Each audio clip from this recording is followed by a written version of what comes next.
Wanda's here. Wanda's here setting up. Okay. Morning, Patty. Patty. Look what I'm driving today. What are you driving? Look out the window. The white car.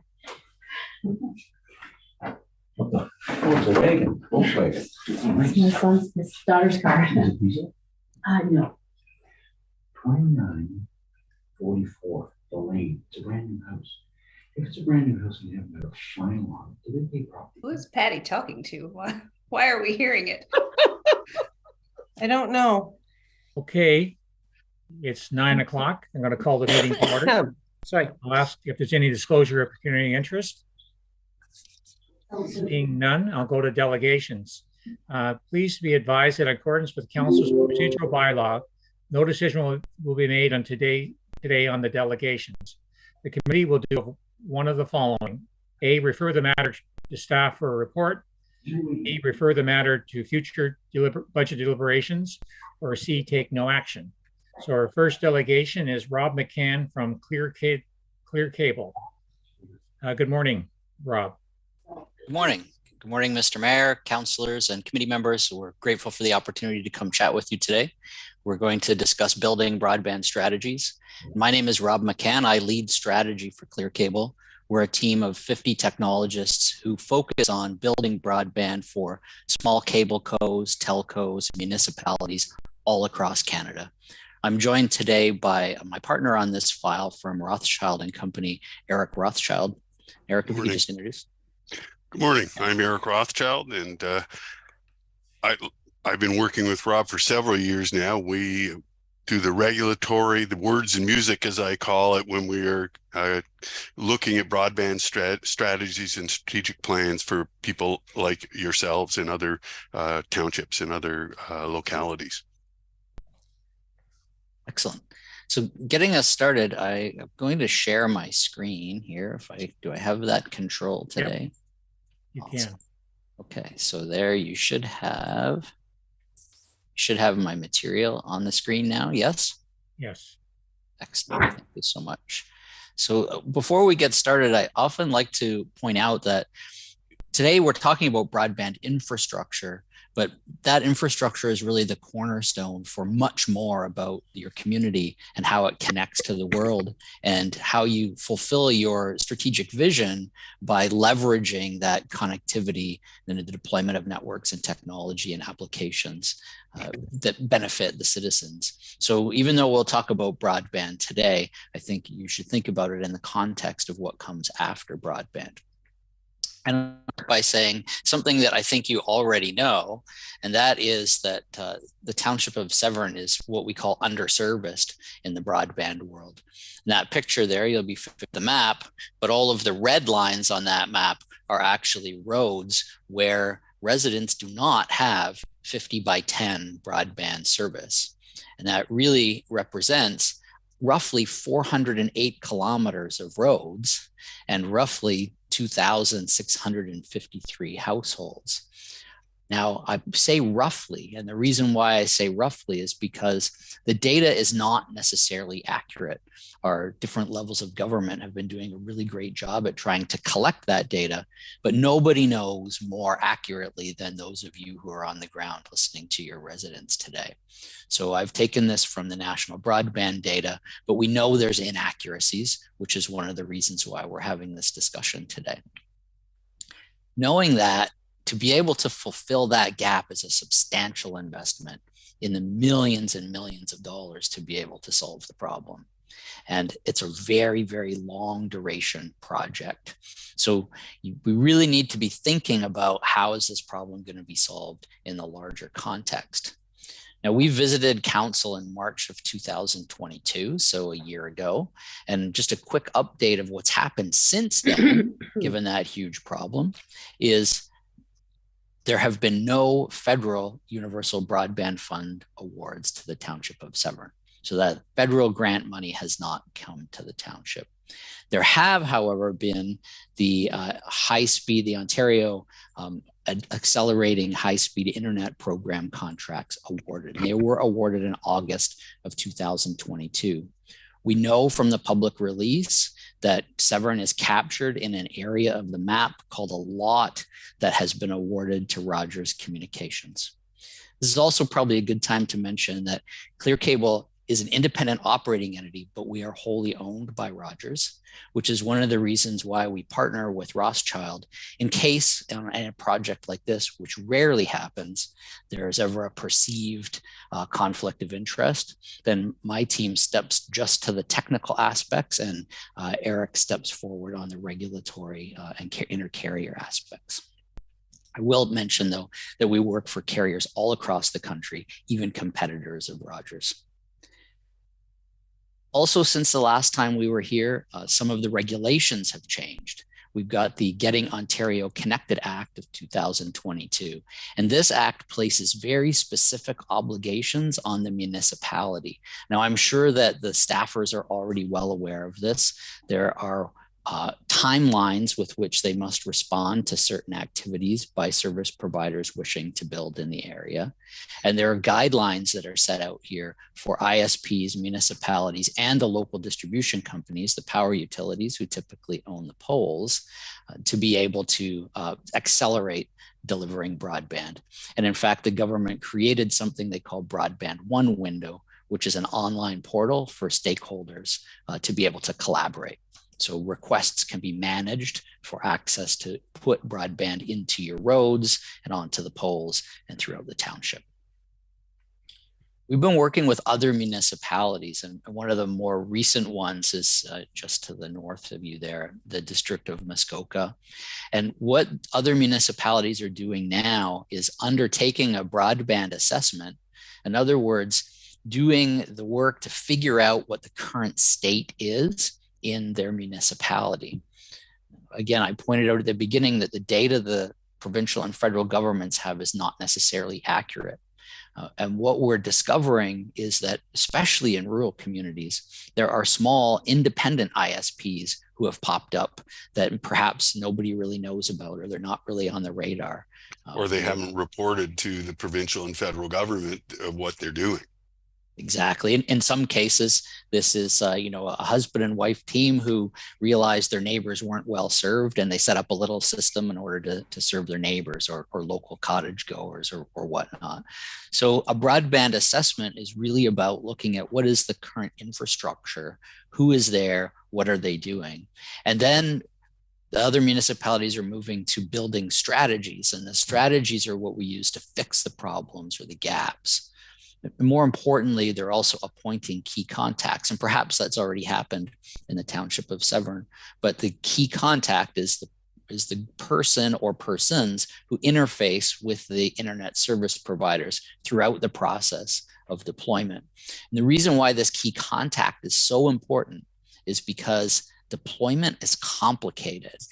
And this here is actually what would happen in the township of Severn using your current guidelines for being able to deliver some broadband access on any one of those underserviced roads. And I won't go into detail, but you can see that we have to locate existing utilities. That takes 30 days. We have to do engineering work, which takes 80 days or more.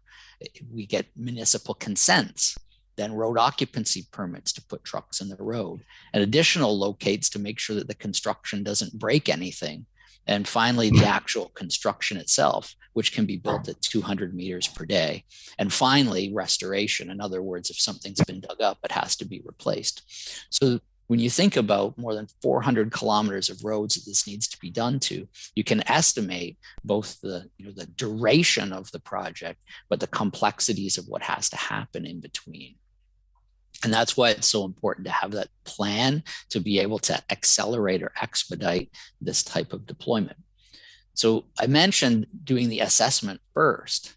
And this is a really important first step because you're going to determine the objectives that are important to the township specifically. What is it that you would like to get from delivering broadband to the citizens? Is this about economic development? Is it attraction and retention of citizens or business? Is it simply a public good so that folks can have remote education? And perhaps it'll be all of those objectives, but in our experience, something usually climbs to the top. And then second to that is determining that current infrastructure. What's already deployed throughout the township? Who are the local ISPs? Taking that inventory. And most importantly, figuring out where are the gaps? Who needs services? Is this about hitting the township facilities or the schools, or is it really just about the residents? And are there gaps even in the plans of the current ISPs, even within the funding from the Infrastructure Ontario program? Are there areas that are not going to receive the services simply because the program allows for up to 5% of the homes to be left out? So being able to identify those folks in advance is critically important. And then deciding which services you really need to have. Is this just about internet? Or is it about improving cellular coverage as well? Or is it about delivering public Wi-Fi into libraries and arenas and other public spaces that are important to the township? But the last one is probably the biggest one. I see this in all kinds of communities. What are the roadblocks? Are there specific policies or permitting that is making it challenging? Or is it pole access? Are the local utilities making it difficult to get onto the poles? Or are there some technology rules about how broadband is installed in the road, in the side of the road, beyond the ditch, delivered to the homes? And lastly, what about the geography? Are there challenges? Is there granite in the side of the road that's causing a difficulty? So understanding what those roadblocks are allows the township the opportunity to find ways to make those a little bit easier while still protecting the interests of the township. So the broadband assessment figures out how is things today. And that's what we've sort of put forward as a proposal today. But then after that's done, the second step is really, how do you fix it? The broadband strategy is the plan to fix it. So you plan to save time and disruption by facilitating coordination. And what I mean by that is there may be multiple folks who are trying to build infrastructure, and you don't want one to dig up the road on Tuesday and the next one to dig up the road 2 Thursdays from now. By coordinating those together, you save disruption to the citizens by minimizing the number of trucks in the road, but you also save time getting things delivered quicker. And then we'd like to see a strategy encourage deployment by simplifying policies and permitting. Now, policies and permits obviously exist for the protection of the township. There's lots of good reasons why they're there, but in some instances, we find the ability to make some portions of it simple in order to help accelerate. Then also, it's important to get accurate mapping. I mentioned right at the beginning, we know roughly the kilometers and homes that are underserviced based on the federal data, but it's not necessarily accurate. So taking the time to figure that out will make a strategy for targeting the deployments, to being able to signal to all of the service providers that might potentially build in the area that these are the areas that are priority for the township. And then speeding the deployment with improved installation methods. And this can be everything from tower policies to how do you install in the road. We've heard lots, especially in Northern Ontario, about plowing in the side of the road, which is usually a contentious issue. But thinking about what methods could be approved by the local departments, whether that's public works or whatnot, in order to help speed the deployment. And again, I'll reiterate, I said before, we could, a typical fiber crew can build 200 meters per day. That's usually if they're trenching or drilling. But if they were allowed to plow on the side of the road, they can do more than 1 kilometer in a day. And that has value for the township because it minimizes the number of time trucks are on the road and saves time. And then finally, there's an opportunity to fix some of the problems by defining what municipal supports could be made available. So out of all of those things, we've covered an awful lot in a short period of time. That brings us to our recommendation. And this really is based on our work right across the country with a full range of municipalities, large and small, rural, remote, First Nations, and the service providers themselves. Is that first step is doing this broadband assessing, figuring out the current state. confirm the inventory of service providers, determine the relevant upcoming service provider plans, who's going to build, conduct meetings with the township to be able to understand those, define which are the viable technologies and the most important places that you want to go, and then outline the various scenarios with pros and cons. And finally, the recommendations that would establish a future broadband strategy. And then that second step is actually building the strategy or fixing the problems by going out and updating and simplifying the policies. Again, those can be your municipal access policy, your road occupancy policy, or even your tower policies. Then assessing if there's any other smart city community initiatives that could be followed up using the broadband infrastructure, assigning key roles, providing a roadmap, and then finally continuing to monitor the industry. Because, you know, as much as the Ontario government is convinced this can be done by 2025, we know for certain there is an absolute shortage of labor in the physical construction crews that can do this. So we are going to extend many years into the future, and being able to understand how the regulations and such change is going to be critical. That is everything we had for our delegation today. I'll turn it back over to the chair. Okay, thanks. If you want to unshare that. And okay. We'll open up to the committee for any questions or comments. Member Burkett. Through the chair to Rob, thank you for the presentation. You mentioned hydro poles. So what would be the disadvantage of running them on the hydro poles if the Premier is now allowing them versus burying cable, as you've said, which will take years and millions of dollars that municipalities like Severn do not have? We do not have the resources to do that. Absolutely. So there's really a trade-off between underground and aerial. And this is what we call them in the service provider world. Underground typically takes less to maintain over time, much more expensive to install, especially if it's drilled or trenched, although plowing is getting lower in cost. The challenge with going on poles is, first and foremost, the ESA requires that each of the poles be engineered to ensure that adding an extra cable to it will not make it fall down. So that's for safety purposes. And doing that pole engineering is both costly and time consuming. Second of all, particularly in areas like the township of Severn and in, you know, further north in Muskoka, the poles tend to be quite aged, and often the engineering reveals that they need to be replaced. And so if we have, you know, 20 poles in every kilometer and we need to replace, say, 20% of the poles, which is not unusual, I'm going to replace 4 poles, which could be $80,000 in expense. So pole replacement becomes a huge problem. And service providers really need to go out and do that engineering to figure out, is it more cost effective to be on the pole or not? Certainly you can build faster on poles, which is why there's a focus on being able to do that. But it comes at the expense of the engineering work that's necessary. And there are, if I could just add in there, there are ongoing expense when you go onto the poles. The service providers have to pay a monthly rental fee for access to the pole. That's something that's different when you put it in ground and they own what they put in the ground. And you know, the time that Rob talks about, I can tell you, having owned an ISP, a wireless ISP, the first broadband wireless ISP in Eastern Ontario, it can take as long as 1.5 to 2 years to get all the engineering completed on the poles. Because guess what?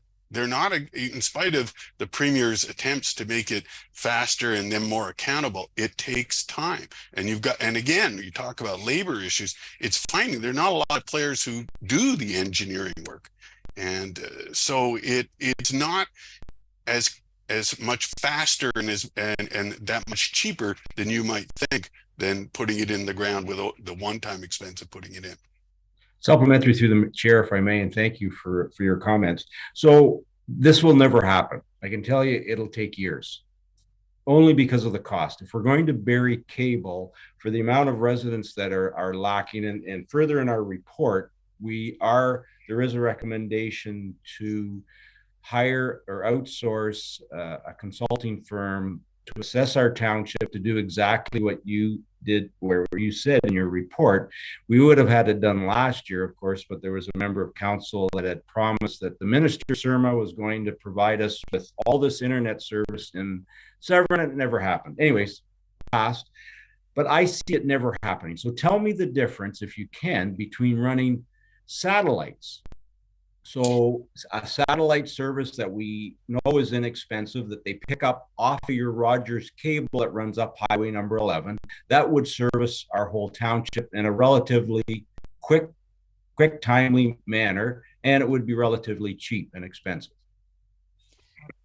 It sounds cheap and effective, and certainly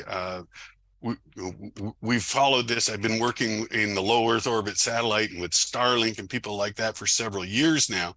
It works extremely well. But as Rob will explain to you, the problem is that the more people are using it, it's working great now as when the system is underutilized. But as more and more people come online, there's a finite amount of bandwidth that they have, meaning there's only so much they can pump down from the satellite with the radio frequencies they're using. And as more people come online and that becomes more congested, it's just like with your mobile phones or the wireless internet that I was putting in 20 years ago. The more people are on it, the more it slows down. So it sounds great up front, and certainly for certain places, for isolated places, it does make sense. But if we're talking about building an infrastructure to service the entire township, you are much better off with fiber than with any wireless frequency, whether it's terrestrial or whether it's from satellite. Rob? Yeah, I think it is important to point out that various technologies play a role in solving the problem. In some of our more rural and remote ones, we realize you can't get everywhere. So maybe some portion of the population is going to be satellite. Yes. And we've seen Starlink just put their equipment on sale, so it's half off right now. And the monthly fee is about $150. So, when you measure building versus putting satellites everywhere, on the surface, it sounds really great.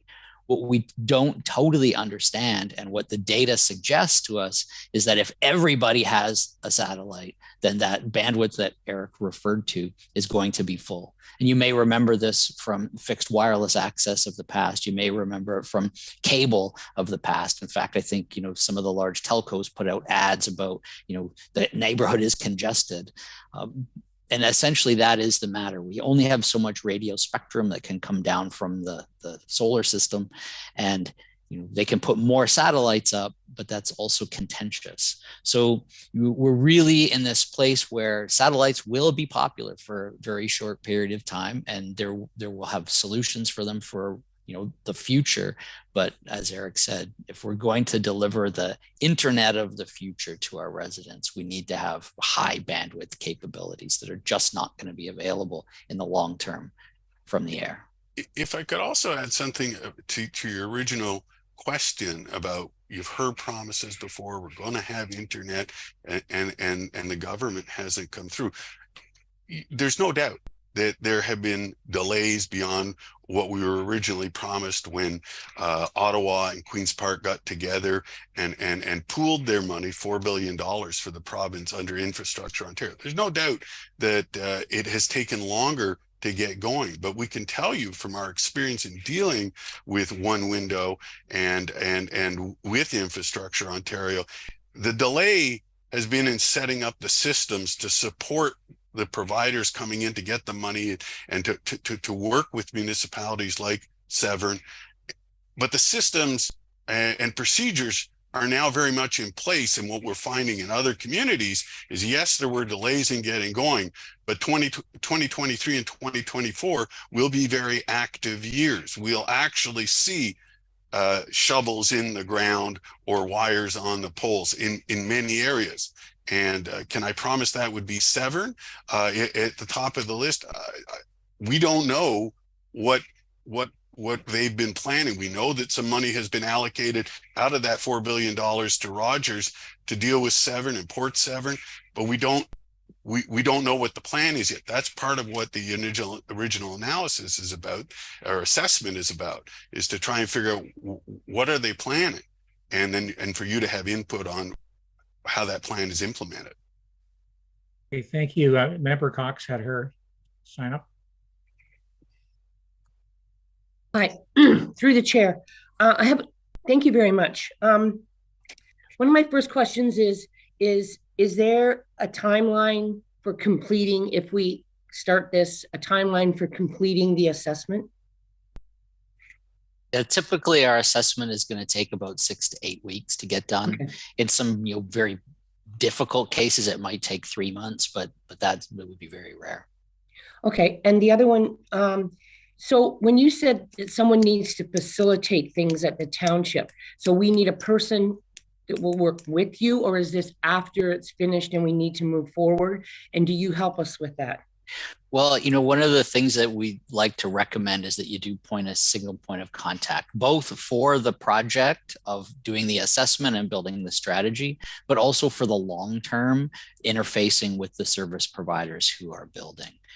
And go ahead, Eric. And with Infrastructure Ontario, because the Infrastructure Ontario program sets Rob touched on it in the presentation, sets very specific obligations on the municipality. And for instance, it gives the municipality a week to respond to initial requests, depending on the size of the project, either a week or 2 weeks to respond to when they put a proposal on the table. And if you don't, then Infrastructure Ontario decides on your behalf. And you really don't want that. You want someone representing you at the table at all times and dealing with the service providers and Infrastructure Ontario. Okay, and supplemental to that, I thought I read somewhere that the Ford government, is that through Window One, would send someone out to help the townships, or was I wrong on that?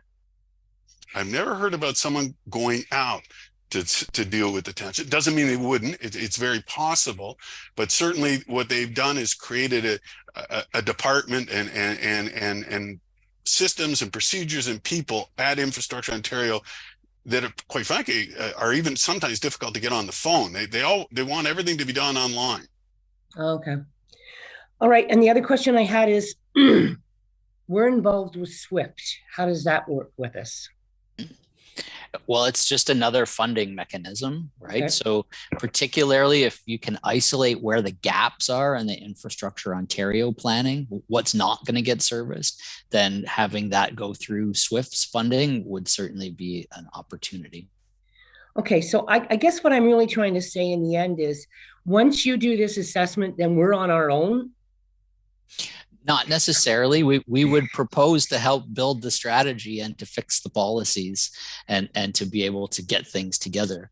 I think the assessment is important to get the lay of the land, Right. to figure out what's there, what's broken, and maybe nothing's broken, maybe it just needs to be refined. Okay. And then I think that follow on is how do we approach this best to service your needs? Sorry, go ahead. I'm sorry. I was just going to say, more typically for us, we do the assessment as part of the broadband strategy. And so we take it on and do it over a period of months and report in as we're going along with whoever our contact person is. But typically, more often, the assessment is part of developing the strategy. In this case, we've put it forward as a separate starting point for you. But yes, we'd like to think we don't leave anybody once the strategy is done. We keep in touch, and because we're doing this day to day, and the people, unless you have appointed a point person and he or she is leading your charge on it, but even then, we try and make sure that we keep them apprised of things that develop. Okay, that's all for now. I just am happy that we can do the assessment and actually see where we're at, because I think that's our stumble block and has been for quite a while. And as the mayor had said, we'd hope to get this started. And we were also told that SWIFT was going to help us. And I'm hearing rumbles that SWIFT isn't going to, and SWIFT may not even be doing what they've done for the past few years. So we're also waiting to hear from the county, what's happening with SWIFT. So thank you very much. And I'll let someone else ask. Okay. Well, I have a comment here. I'll let the mayor speak. All right, through the chair to Rob, how much is it a foot to plow? And I know I'm not just an estimate. And how much is it to put cable or fiber in as long as you're not hitting granite, like just a normal, I'm not holding you to that word. Yeah. Right. So we measure it in meters. Yes. And typically the range on the low end for installation of fiber is going to be $20 a meter, but that's extremely low in situations that are very friendly for installation. But that can go all the way up to hundreds of dollars per meter. You know, for instance, if we have to put it in using drilling on the backside of the ditch in an area where there's lots of granite, that would be expensive. Typically, we're going to average somewhere around $70 a meter. So that's the struggles that we have. There's no way, as I said, that we can afford it unless the province is going to provide us with funding. And I can tell you that they haven't the funds to provide it for every municipality in this province. There's 440 some odd municipalities. And your comments about the satellite, like I struggle with that only because there's billions of people with cell phones. And anytime I can FaceTime my nephew in Brazil at any time, and it's as clear as a bell. Yep. So I understand our roads that you've shown are not hugely populated. And as it stands today, the province isn't allowing us to take extra lots off. I see an opportunity, and again, I see an opportunity through doing it through satellites to provide that service today, because doing it by cable is astronomical. There's no way that anyone could afford it. I'd like to deal with the cost part, and then I'm going to let Rob deal with the technology part and the potential limitations of satellite. But I perhaps I'm misinterpreting what you're saying, but I get the impression you're saying you think that Severn will be expected to pay the cost of burying or putting in building the infrastructure to service those roadways. The $4 billion that Ottawa and Queen's Park have pooled is matched typically by at least dollar for dollar with the private sector. And that's where the money comes from to pay for this, not from the municipality. It's coming out of that $4 billion fund. And to get when providers have come through and proposed to get some of that $4 billion, the people who have gotten the money are the people who have agreed to put up the most money in matching. And that's why I say if it's 70 cents on the dollar, a dollar for dollar, or sometimes more, that's how the cost gets covered, not from the municipalities. There may be certain things that the municipality elects to contribute to. Maybe it's a local data center or something, maybe. But this is all about the money is coming from Ottawa, the province. And by the way, in addition to that $4 billion, the CRTC, the Canadian Radio Television Telecommunications Commission has a broadband fund, which currently is giving out $175 million in funding each year. Next year, it will be $200 million. So so it's not just even the $4 billion that is available. And then there is infrastructure money through other programs as well for Indigenous communities, for instance. So I want to make sure that's clear that when we're talking about this, the money is not expected to come from the township or from the municipality. Rob? Right, so rather, just for the sake of time, and I understand that through the chair, I just will leave it because further on in the agenda, we're looking for council's endorsement to actually hire an outside firm to assess our township. And that way we can get dollars and cents as to what it's going to cost us. So let's just leave it at that. I don't want to get into a discussion about price and that. We'll just leave it, and hopefully council decides to go with this outside firm so that we know exactly what we need in the future. But thank you very much for your comments. Okay, thank you. Yeah, I just have a question. Our house has Starlink, and it's been excellent. And we have another Wi-Fi company that has done work for us up on the Severn River and in the northeast portion. And my understanding, they use a tower and then they send the signal down each roadway. And further to what the mayor is saying, even though we don't pay for it, there's one taxpayer. That's where the money comes from. I still can't see digging and stuff when we can go satellite down the roadways that are clear rather than digging the roads. I can't get my head around that. And maybe you guys are the experts and see where I'm wrong on that.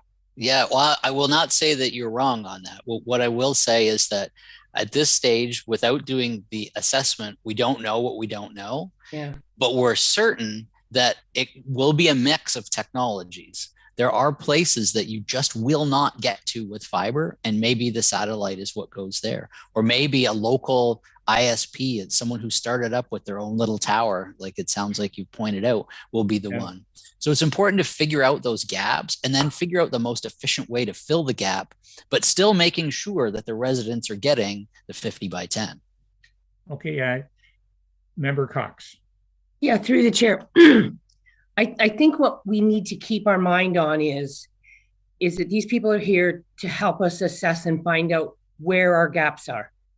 And I don't think it's fair that we just try to decide how we're going to do this. This is something that has to come in the future. And as Rob has said, is that there could be all different kinds of it. We don't know.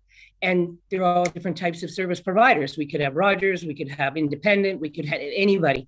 But I think the biggest thing we have to keep our mind on is that we want to find out where our gaps are so that we can find independent service providers, or SWIFT can help us, because we can go, here's what we have, here's what we don't have. How are you going to get this in here? And could you get the money from the government to help us? And I could be wrong on that, but I think that's the bottom line. Thank you.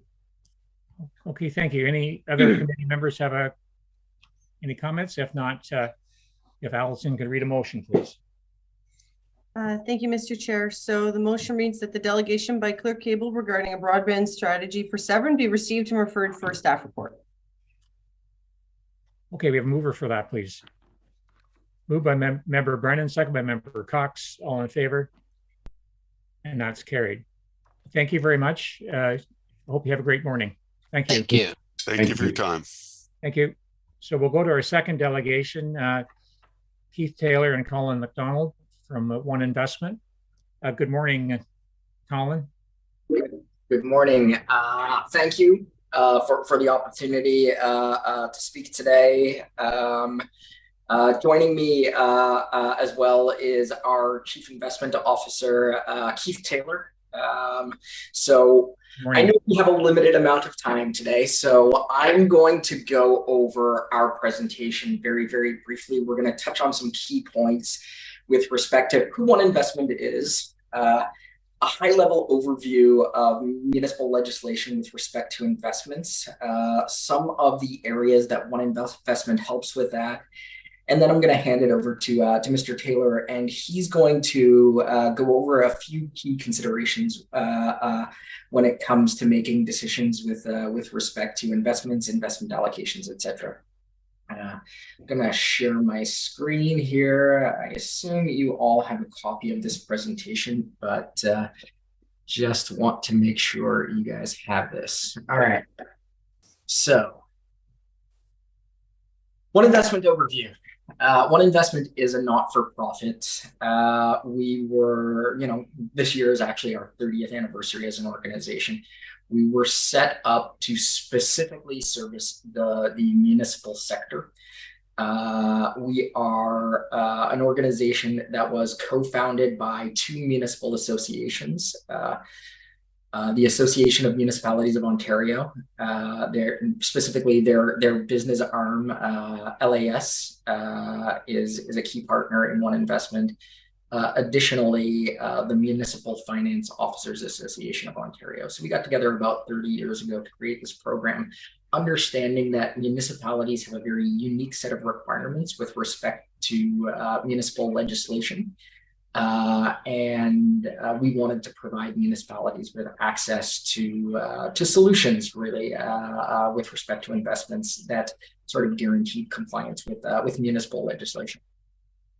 Not going to touch on this slide, but one of the things that I do want to say is that we do have a very, very, very robust governance process that gives us insight from both the investment industry and the municipal sector, and we are constantly striving to receive feedback from both to ensure that we are on top of developments in the investment world, but we are also on top of developments in the municipal sector. One of the key areas that we service municipalities is that we provide investment advice. And actually, this is a recent development for us. In 2019, we actually incorporated as a not-for-profit. Before that, we were sort of an informal program, but we incorporated in 2019 so that we could get an exemption from the Ontario Securities Commission to actually be able to provide investment advice. Whereas before we provided investment products, now we provide investment products and advice. And a big part of that had to do with the introduction of some new municipal legislation around investments in and around 2018. I'll go into a bit of detail on that in a moment, but really incorporating and getting this exemption gave us the opportunity to hire our chief investment officer, who is a CFA charter holder, and he is very, very knowledgeable in the world of investments. And together, he and I sort of form a team of investment advisors where I'm very, very familiar with municipal finance, municipal reserves, capital budgeting, asset management, and Keith really brings in that expertise on the investment side, and we sort of align those two pieces to provide investment advice targeted towards municipalities. Now, one of the key, very, very important things to understand when it comes to municipal investments is that municipalities are actually highly legislated when it comes to investments. In a way that is very, very different from most investors, to the point where it makes it a bit challenging for municipalities to buy off-the-shelf investment products. Really, under the Municipal Act, there are what we call two investment regimes. One is the legal list or restricted list investment regime, which has been around for a very long time.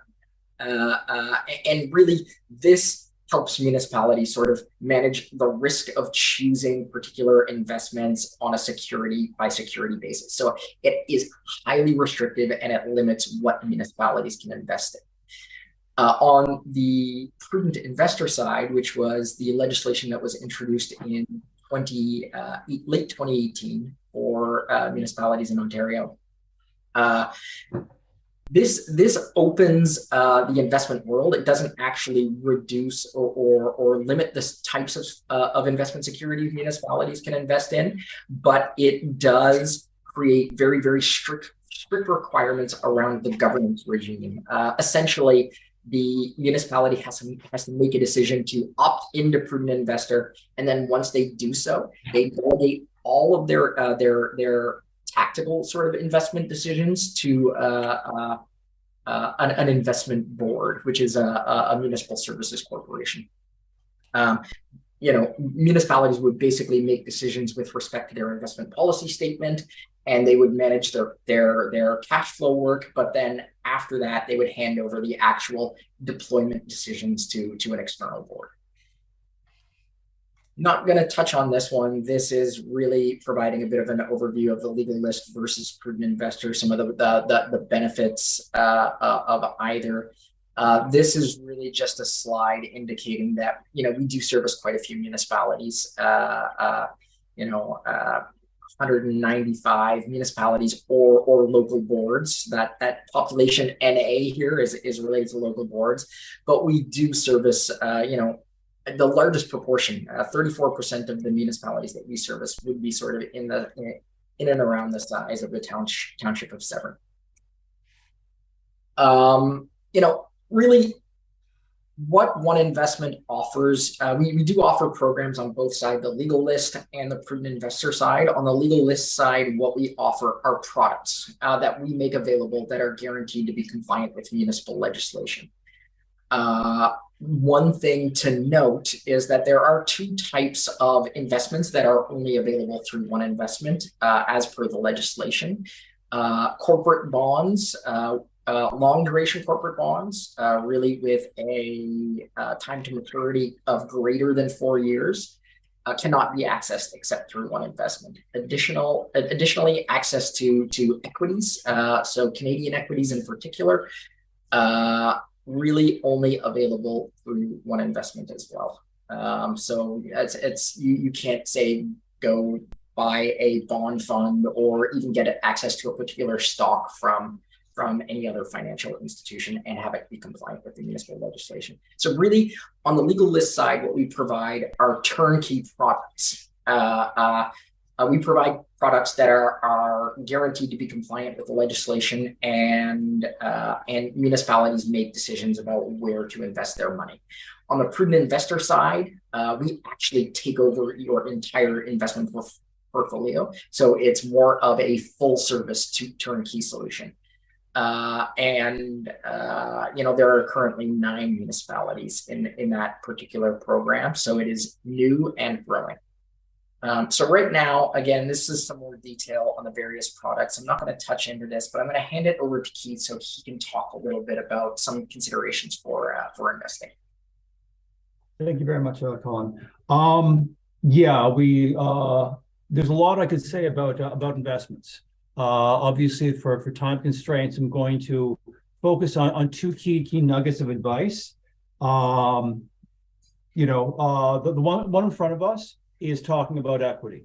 And, this is one of the conversations we have with all our municipalities, that if you're setting aside money for a long-term project, you want to make sure that the money that you set aside is available to actually pay whatever is required. If you're building a bridge, you have to actually cover the costs. Inflation's obviously a consideration. If you're not growing at a rate that at least matches inflation, you're in trouble. And then the whole point of our entire program is to provide you an opportunity for growth, so your reserves will grow over time. And the key part of that, of course, is that you have something in your portfolio that will have growth, and that means you need equity, especially for long-term reserves. But we don't recommend it for to be associated with every type of reserve. And this is the study in the page that kind of encapsulates how we give the advice. Using broad brushstrokes, investments in fixed income over long periods of time will give you a return a little bit above inflation. Somewhere in the 2 to 4% range would be a typical amount. Equities, there's a lot more risk involved, but typically you're going to get a return that is much higher, somewhere in this 6 to 9% historically, if you're going back long periods of time. So if you don't have equity in your portfolio, then you're not going to have much growth in the money invested for whatever municipal needs. And the problem with equity is it's very volatile. And that's what this math goes into. I'm not going to go into the details. I don't have the time, but in simple words, the volatility in equities, as we've seen over the last couple of years, can offset whatever expected return you're going to get. And in any one year, it can be very volatile. But if you hold for a longer period of time, the growth allows you to grow out of any deficit. This slide shows that if you had perfect foresight, actually, I'll put it differently, if you were totally unlucky over the last over the period of time here going back to 1956 and decided to enter the equity market, buying at the absolute worst time, and held those securities for, in the first column, 1 year, what would be the worst outcome that you would have received? And you can see it would be negative 39%. So if you're investing 1 year money, you don't want to be in equities. Now, if you hold that money for a longer period of time, the returns end up converging on the average. And somewhere in the 5 to 7 years is a sort of sweet spot that even if you're the most unluckiest investor and enter at absolutely the worst time, it's hard to lose money, or at least historically, that's what the data says. And that's why we say, if we know what's going on with your cash flow forecast and when you need the money, we can advise you about how much equity you have in your portfolio. And so the risk profile is appropriate, and it's all based on your needs. Now, that was the first nugget. The second nugget is, I don't need to go into too much detail, and time is constrained here. It's diversification. We have equity portfolios and bond portfolios, and together they make a diversified portfolio. Typically, the case is that equities every 5 to 10 years have trouble. They have a lot of volatility, and they have poor performance over 1 year periods of time. Investors shed risk and move their money to something safer, like bonds.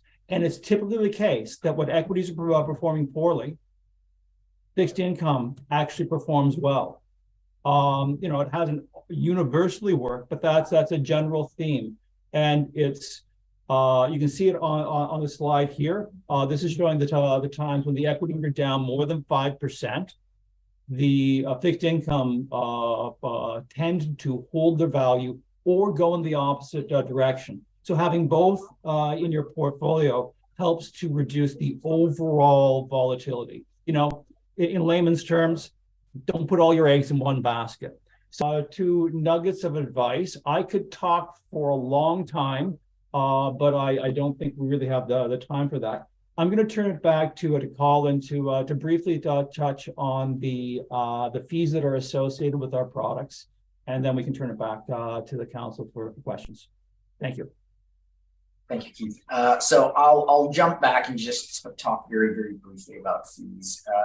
Again, one of the things I mentioned at the top is that we provide investment advice. That's something that we provide free of charge, regardless of whether or not at the end of the day you choose to invest in one investment. That is always an option to sit down, have us review your investment policy, help you get a sense of how you should allocate your funds based on your cash flows.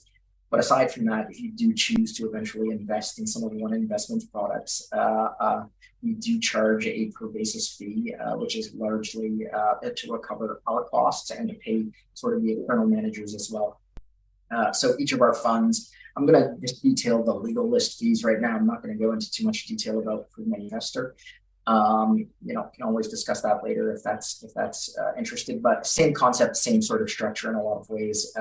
Really, some of our costs that we're trying to recover are, legal fees to ensure sort of investment compliance, custody costs, accounting services, etc.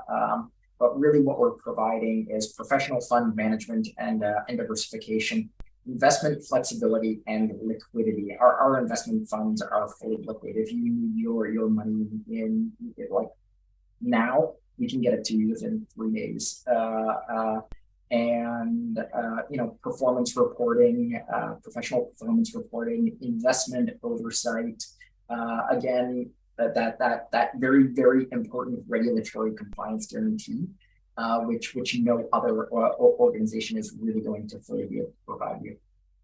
But our fee schedule is by fund. It is on a basis points basis. And to give you a sense, I'm going to use the Canadian equity portfolio as an example here.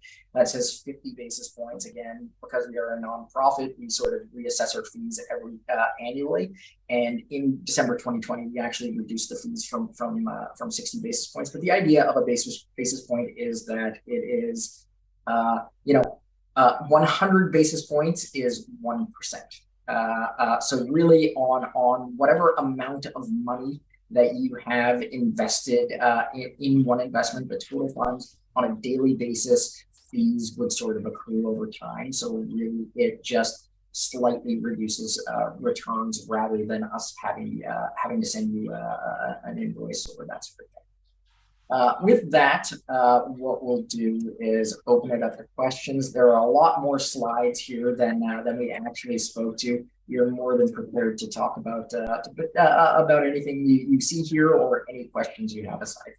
Thank you. Okay, thank you very much. If you want to unshare that, we can have a look at the community and staff here.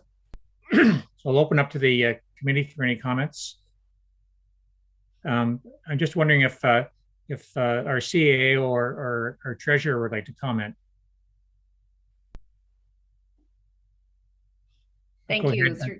Through the chair, our treasurer is on a beach in Cuba right now. Oh, that's right, forgot. Yeah. So you just get me. Very, very interesting. We Andrew and I have been talking about doing some investment work for a really long time. It's just one of those things that hasn't made it to the top of the list. But if council wants to refer it to a report, that will encourage us to get moving on it. Okay, thank you. And Mayor Burkett. Thank you. Through the chair, I would like to refer it to staff for a report. Absolutely. And thank you for the presentation. Yeah, thank you for the presentation. I think we saw your outfit at AMO there the last couple of times, and I'm glad you came here. And just a couple of crashes we've seen south of the border kind of scaring me a bit too. So I think a report would be in order there. If Allison could have a motion for us. Certainly. So the motion reads that the delegation by one investment regarding their programs and services be received and referred for a staff report. Okay, the mover for that, please. Moved by Member Minnings, seconded by Member McIntyre. All in favor? And that's carried. Thank you very much. I hope you have a great day. Thank you so much. Cheers. So we're going to go right to the third delegation, and then we'll take a break, I promise, after that. But we're excited to have Mr. Stumpo here from the hospital there. Good morning, Carmine. Good morning very much, and thank you for having me to the committee, to Mayor and Council. It's a pleasure to be back. I think it's been about a year since I was last here presenting, and I welcome the opportunity to provide an update. Now, just verifying, am I able to share screen? Yes, you can. Absolutely. All right. Allow me to do that. Okay. Can everyone see my screen okay? Yeah, we can see it. Thank you. Fantastic. So what I'd like to do today is provide a little bit of background information for those that might not be aware, but provide some updates since our last time of discussion of what we've learned and how the work of the hospital, and more specifically the redevelopment of the hospital, has become even more urgent than we talked about last year. So who we are first, I think Severn Township knows our hospital well. I know we serve a large proportion of the region. Here you'll see in this slide on the left, it gives a representation of who actually comes to our emergency department. 30% of our emerge visits are outside of our traditional catchment area. We consider Severn Township within our catchment area. So we are seeing volumes from Toronto, from Muskoka, from Barrie, and that is a substantive part of our growth. So we provide that emergency service. We provide some amazing local care through our Cooching Ontario Health Team, and I know several members here are well familiar with the work of the Ontario Health Team, and that continues to grow, and we are very quickly becoming provincial leaders in that care, in that integrated care for our community. But I also want to highlight that we're also, not only are we hyper-local, we are very regional in a number of services. So when we think about women and children, we are the regional lead for women and children. That's pediatrics, neonatal ICU. When we had our surge of activity over the holidays, our pediatrics area surged to 200% capacity to respond to the needs. We accepted patients from Toronto to Kapuskasing. They were transfers in to receive neonatal ICU care. When we look at critical care for adults, we continue to accept regionally mental health, dialysis, surgical, trauma. I'd like to say, if you find yourself in Muskoka and you break your hip, you have a high-risk birth, you need adult mental health capacity, it's almost a direct line to Aurelia Soldiers. We have a great working relationship, and that's how the regional flow occurs. And with that, with our growing and aging population, we know we've reached the limits of our capacity. I'm going to share with you some really important statistics. So a typical year at Soldiers is very much a busy emergency room, 54,000 visits. These are the trends that we've been seeing. The births have been incredible, 1,200 births per year. Approximately 600 of those births are within the catchment area, 600 within the region. It's a fascinating story of how we support a larger population, but also a fantastic story of how our community continues to grow. We're seeing more people move here. We're seeing more people choose to start a family here. And this growth is not new. This slide shows the growth between 2016 and 2021 from the recent census. Muskoka and Simcoe, two of our larger catchment areas, are growing at either twice or three times the provincial average. And we're seeing that the township of Severn, and we shared this at our last presentation, our population stats from the census are well above the provincial average, as is Aurelia, Oro-Medonte, and Romero.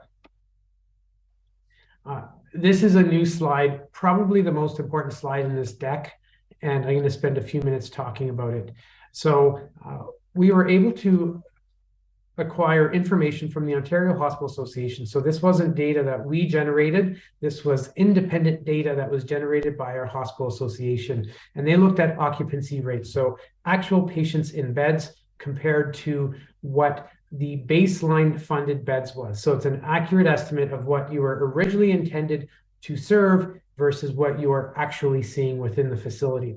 And when we compare ourselves, Aurelia Soldiers, to all medium and large hospitals across the province, everyone, we are #1 in occupancy. That reflects an incredible growth in activity. That it reflects an incredible response of our team. Not only was the need there, but the ability was there to respond to that need, to generate beds.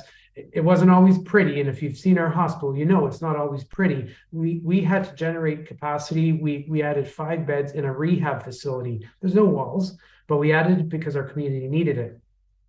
And you'll see how this translates. This occupancy translates to beds. So this is our physical bed capacity.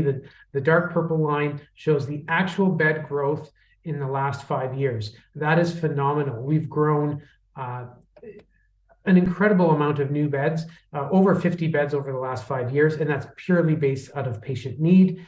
And we've actually exceeded our capacity. So the red line is our physical capacity. We've had to overflow 25 beds into 2 local retirement homes. It's a great innovative model, but we are so short on capacity, we had to move some of our transitional beds out into the community.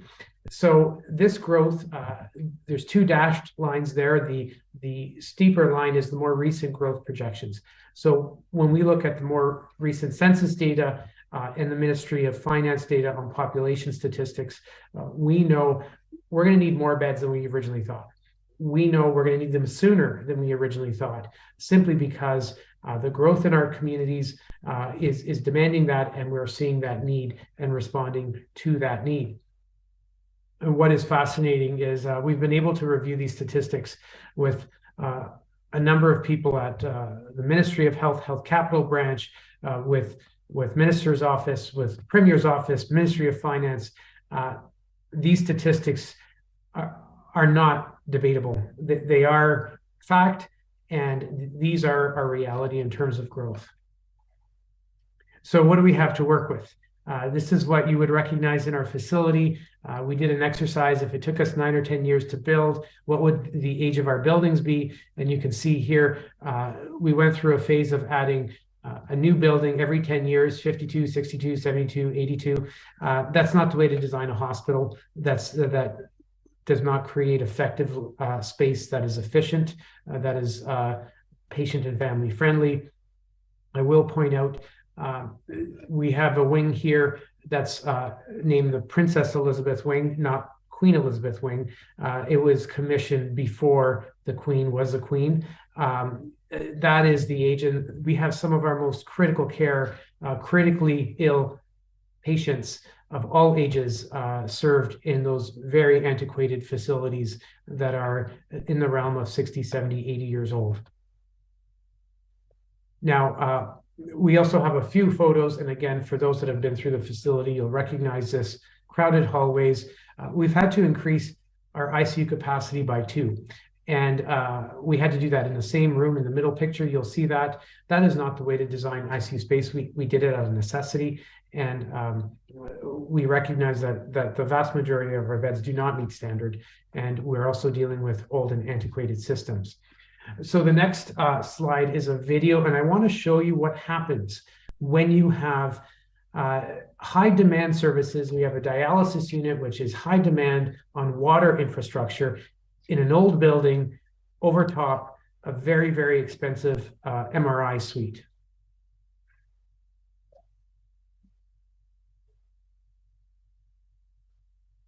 So that is a flood that occurred several years ago over a $5 million suite. The equipment itself being about 2.5 to 3 million plus renovations. These are critical infrastructures. And when you have 50, 60, 70-year-old plumbing, that's what you get. The other picture here, just to share, this is how we generate negative pressure in the ICU. That baseline hum is a portable machine. It's pumped out through the window. We've had some challenges. It's typically about 10 degrees in that room in the wintertime and about 30 in the summer because we have an open cutout to the outside. This is how our ICU rooms create that negative pressure that's required. That is not standard. The other factor that I need to point out, and you can hear that in the hum, that is 24/7. That is right next to the chair that the family member sits in when they're visiting their loved one. So these are not ideal. I share this, and we've been very transparent. The teams are doing the best they can with these facilities. These are not the facilities that our community deserves. So what are we asking for? Again, we are looking at a new acute care hospital, and that has been our request. It was before. What we've done more recently, we recognize there's a lot of requests in front of the ministry. We've gone back to our work and looked at, well, how do we really hone in on the absolute critical services that only acute care facilities can provide, that are the regional services, the critically ill, that require that higher intensity, that require the better infrastructure. And in doing so, how do we build that at the same time considering our leadership role with the Ontario Health Team, the Cottage Ontario Health Team?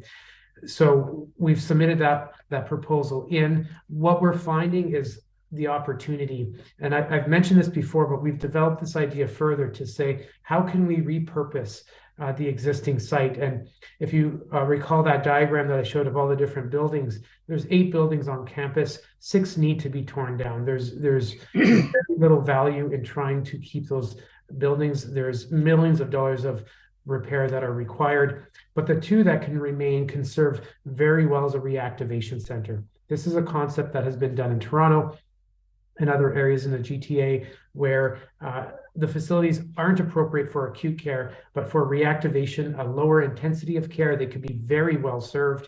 And we can use that as a resource for the entire region, not just Aurelia, but for the entire Simcoe County region, and really help stage some of the demands that we know are going to happen in the upcoming years. We know we're going to have a bed crisis, and that could be a very useful addition by leaving an asset behind. And we're the only project in the region that has a significant asset that could be repurposed for that reason. And this idea has really resonated with the ministry because they are looking for solutions to generating beds as quickly as possible. We believe this could be one, and it can also serve as the hub of the OHT. So the remaining site in town would still be a community hub. It would still house a lot of activity, reactivation. It would be the critical illness that would move out because it needs the newer infrastructure. And what you may have seen this in some media releases, we've been working very hard at partnerships. That's what we do well at Soldiers. And one is the concept of partnering with academic facilities. We know health human resources is our biggest challenge. Finding nurses, PSW supports, personal support workers, how we engage with our academic facilities to create a constant stream of employees, of supports is really important. We see that done very effectively in the GTA. There's no reason why we can't do it here. It would be a relatively novel idea for a medium-sized hospital to develop an academic relationship. And just yesterday, we signed an MOU with Lakehead University as one of our partners that we work with very closely. We also work with Georgian College, and we accept 270 students from Georgian every year. So these are the sorts of things that we think in the design and in the future thinking of a project of what we need to be considering in creating win-win situations. And we've shared this with many of our ministry counterparts. So this is what our request has been. Our planning grant for the spring budget, our stage 1 submission approved, and that's a critical piece because we need to move forwards in planning. so that we can address those very urgent concerns and support from our government. I will say we've started a campaign in the last couple of months because we want to make sure our community is well aware. We call it the Start Today, Serve Tomorrow. We know it takes time, but it takes as much time as it takes when you get started on something like this. We need to get that planning moving forwards. So historically, we've done well over 100 applications. We've had great support from all municipalities, including Severn, and our more recent campaign has resulted probably in over 1,500 letters of support, tens of thousands of impressions, media reach, etc. And there's a few visuals there. Many will recognize on the top right, Dr. Aaron Barnett, who has been one of the strongest supporters. He's a family doc, a hospitalist, chief of Emerge, and is the first to say we've done everything we can with the current facility, and it's time to move on for us to serve tomorrow. So that was our public campaign. I'm really pleased with the support we've received. So this is a recent slide from March 15th. We had the pleasure of hosting both the Minister of Health, Sylvia Jones, as well as the Minister of Colleges and Universities, Jill Dunlop. They both spent 2 hours within our facility. We were able to give them a tour. Here, there's a few pictures with our emergency department, and you'll see Dr. Barnett along with Joyce and Candy, two of our incredible emergency room nurses, spending some time. And we had a very, very frank dialogue with the Minister of Health and the urgency of this. Very well received. So we're thrilled to be front and center with the ministry and understanding the urgency behind this project. So it's all culminating towards that thought of it's time to move forwards and reaffirming everyone's support along the way. So my last slide here, and I appreciate, and I heard at the beginning for committee and through the chair, this isn't a decision-making group today, but I know in the past we have received resolutions in support of the project and the urgency to move forwards with planning, and that is always very appreciated. I think it speaks volumes to have the support of our municipalities. So that is a request to committee and council. And for the province to fund the planning grant, as that is often the next step associated with approval in terms of moving to next stages of planning. So with that, I will stop my share and I'll be open to questions. Thank you very much, Mr. Stumpo, and we'll open up to the committee, and I'll start with Member Cox and then Member Brennan. Through the chair to Carmine, thank you very much. I love your track record of partnering with everybody anywhere when you can. And I think your reactivation care center is a novel, wonderful idea. And I'm sure that the province, as you said, that should help your quest for a new hospital. I'm not sure what anyone else thinks, but you know how I feel. I think that this is a project that we have to have. Our area is growing so fast, and we have a lack of doctors, which we all know, physicians, and we need a new hospital. It is absolutely necessary. And I am willing to put forward that we do support your questions here, and anything we can do to help.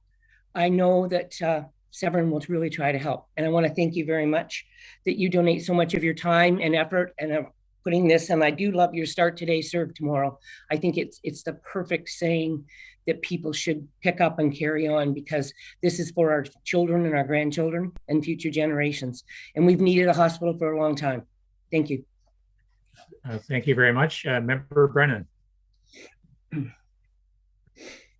Yes, thank you. Yes, thank you for the wonderful presentation. And I echo Judith, the Deputy Mayor's comments with regard to the need. As a member of the Physician Recruitment Committee, I've had the pleasure of being exposed to some of the parallel work that's going on that would line up with the plans of the foundation, and it's been very exciting. And there is definitely an impressive group of people working on things. I have one request and I have one suggestion. First of all, when placing the hospital, Protected areas and natural diversity are critical elements of a healthy and sustainable community. And I ask you to make sure that's considered in your plans as you go forth. In conducting your site selection, I would request that you be sure that the important creeks and wetlands on whatever property it is you land on at the end of the day are preserved and properly protected. If you need extra area for that, the cost is minimal. Wetlands are cheap. I request that you do not use an MZO or any other poor planning technique that's currently favored by the provincial government and some developers to limit public input into proper project development. Take the extra time, make sure it's done right, and you won't have flooding problems like you just showed us. My second thing is basically a suggestion, and I'm wondering if you've considered contacting our local First Nations with regard to the placement of a native healing center as part of a new hospital. I would think that would be a truly progressive step towards reconciliation and would be a real feather in our cap and our plans to move forward. With that, my best wishes on the project, and you have our support as has been noted. Yeah, thank you. Would you like to comment on his questions there, Mr. Stumpo, or you? Yes, I'd be happy to, Mr. Chair, and thank you for the comments. First, thank you for the support of the Physician Recruitment Committee. That is something of paramount importance to our hospital as well as our community. We need family doctors, we need specialists.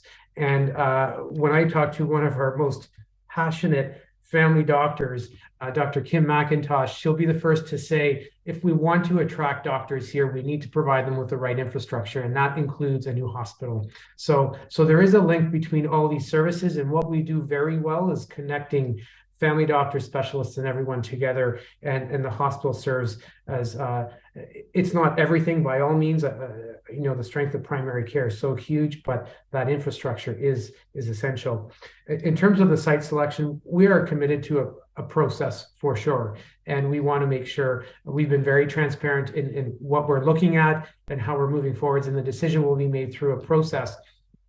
And I do acknowledge one of the things we're lacking at our current site is green space.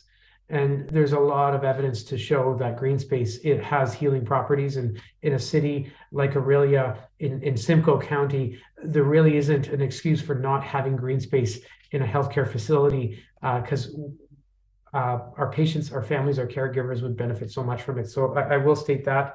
And then the last comment is a healing center that we have been working very closely with Rama First Nation in particular.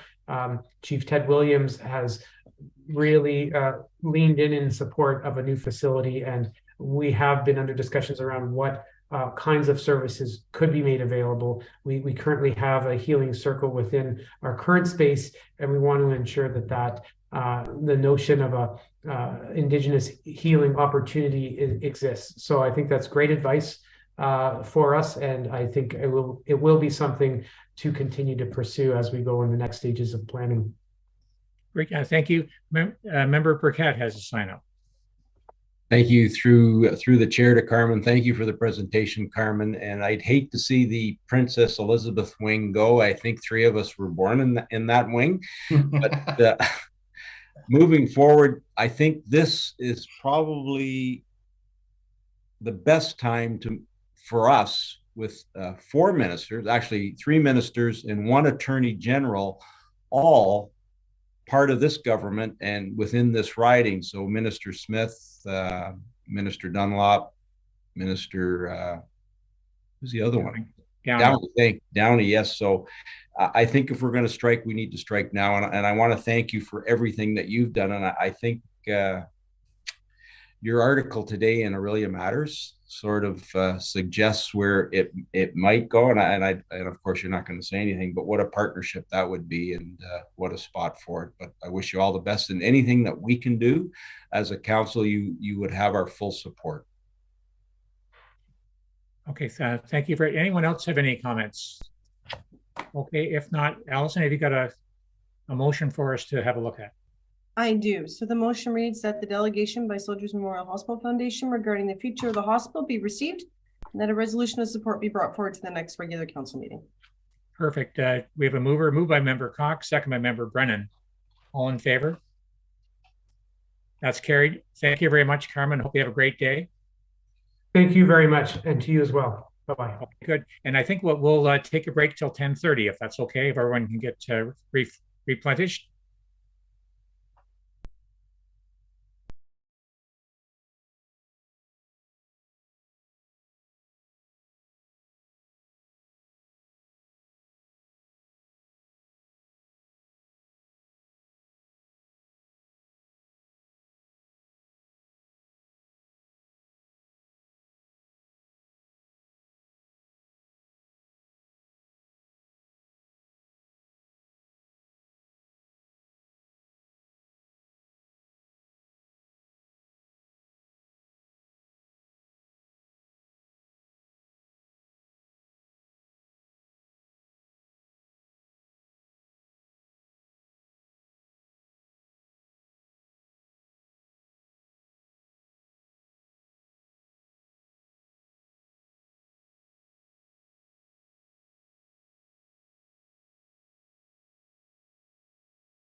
would you say?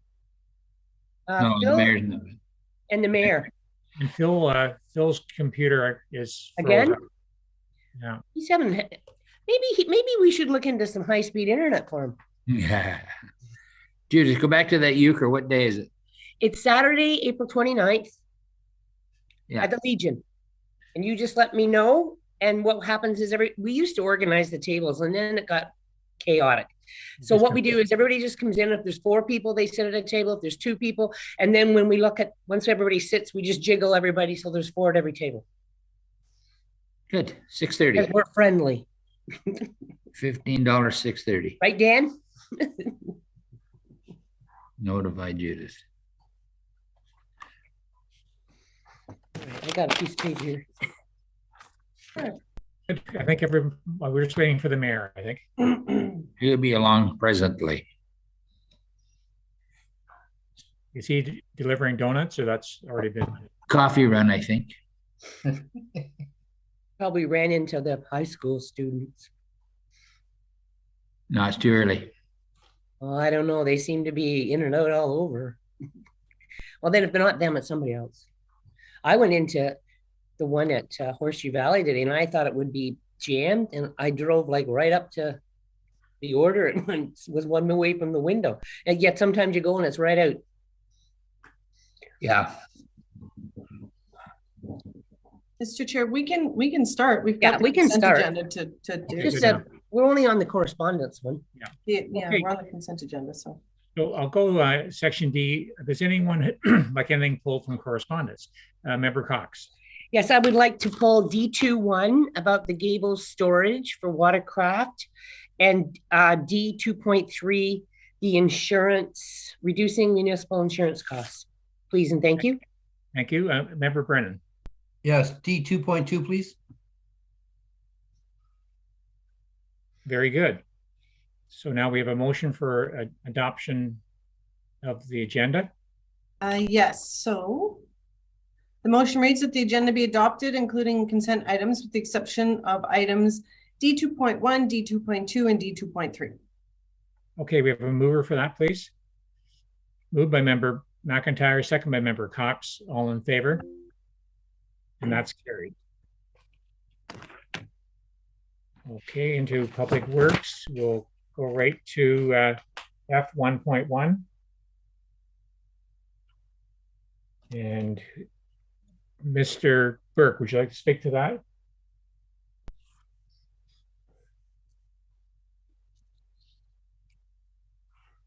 Good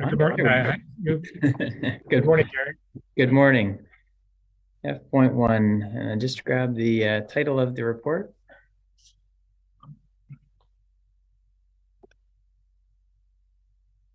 Okay, thank you very much. So this report is regarding the tandem plow and sanding truck acquisition for the 2023 capital budget. So we went out to tender for this truck. This year, a little bit different than other years. We did include the winter control or snowplow equipment as part of the tender. The total bids were 2 received, one from Donald Curry Trucks and one from Lewis Motors. Overall, it did meet staff's expectations for cost. However, we do have a slight exceedance, approximately $12,546 would be required from the vehicle reserve fund, and that staff is recommending that this purchase be awarded to Curry's. Thank you, Derek. Anybody on the committee have a question? Member Cox.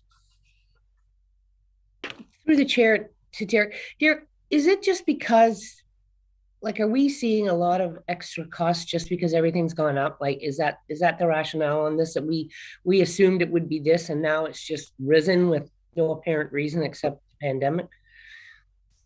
Yeah, through the chair, if I can, so the overall cost of products, we haven't had too many closures to really see what the impacts here in Severn are. However, we do know from sort of a couple of figures, one, just the inflation values for the fiscal year. We're running in and around, I think it was 7 or even 8% at one time. It's since dropped. But that kind of inflation does affect pretty much every corner of the market, including raw materials and the acquisition of some basic fleet like this. So yeah, we did estimate some additional contingencies during the 2023 budget, and it appears that we were close. But you can see here with the non-recoverable HST and the payment with the trade in here, the total overage would be $12,000 on about $350,000. And so do you feel that that 25,000 is a good trade-in? Through the chair, are you seeing that go up compared to the trucks going up, the trade-ins? Yeah, through the chair. So that was meeting our expectations. The trade-in value that we had budgeted for was 25,000. So it did meet our expectations. I mean, it certainly is not any much higher, but that is typical for that type of trade-in. Okay, thanks, Derek. Okay, thank you. Member Jansen. Through the chair to Mr. Burke. I'm just wondering, are these brand new trucks like 2023? Are they already built and ready to get going? Or is this something that we're placing an order for? Through the chair, yeah, we would be placing an order. These are sort of custom made trucks, and specifically the winter control gear is very custom made.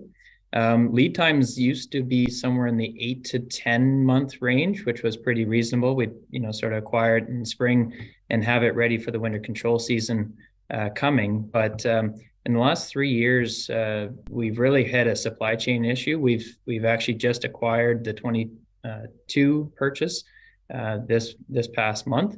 And so in another report, you'll see that staff recommended taking on a spare. So we retained one of the fleet assets that we would have typically traded in and run that in a mix called a spare, using it in the delta between, when we have the trade-in out and the new vehicle not in for well into over a year nowadays. Okay, thank you. So if we have a motion there, Allison, for that. We do. So the motion reads that Public Works Report number W23-006 dated March 22nd, 2023 with respect to the tandem plow and sanding truck be received.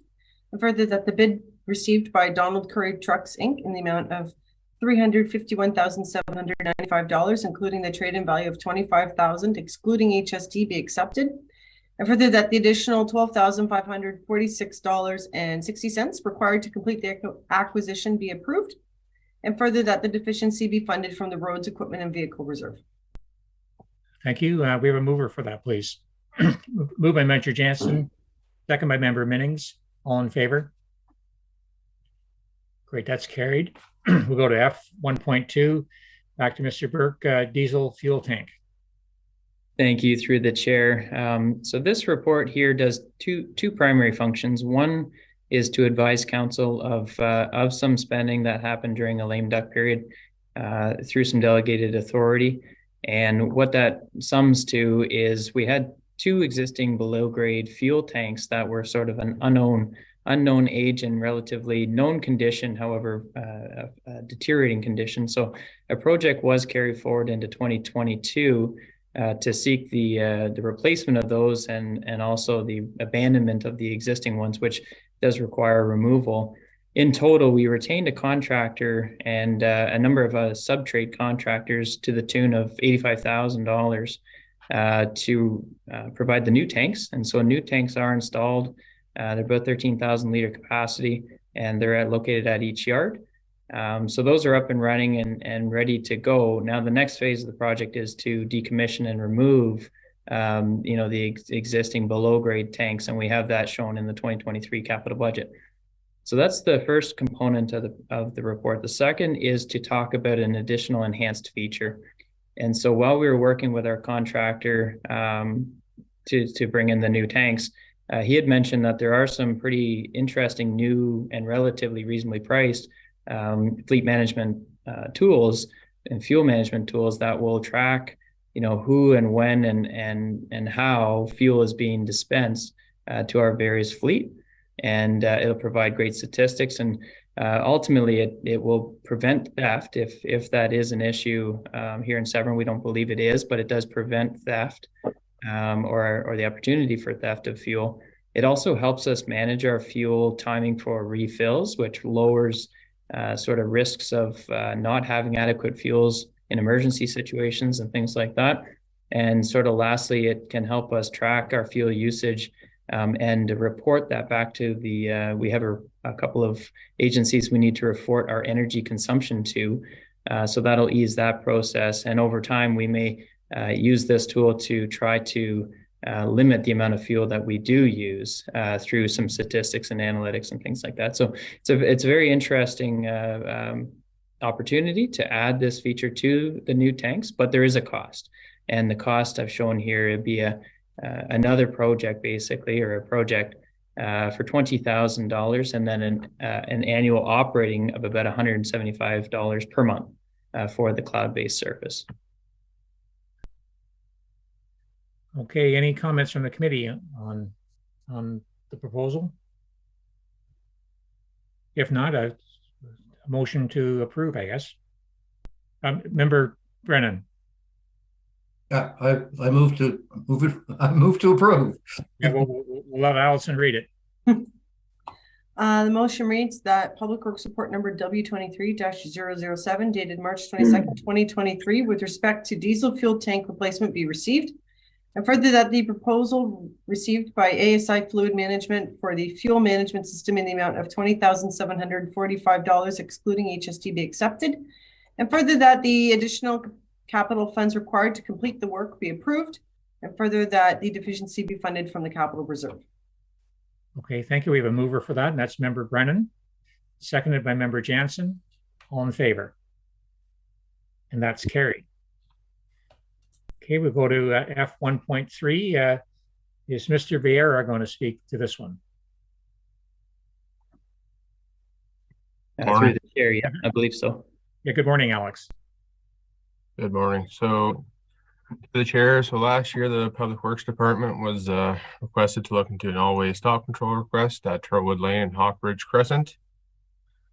So between the dates of May 30th and June 9th of last year, I did traffic counts on both Hawk Ridge and Hurlwood using our Black Cat radar and the tube counter. So the results of the traffic count were a total of, this happened between May 30th and June 9th, so a total of 11 days.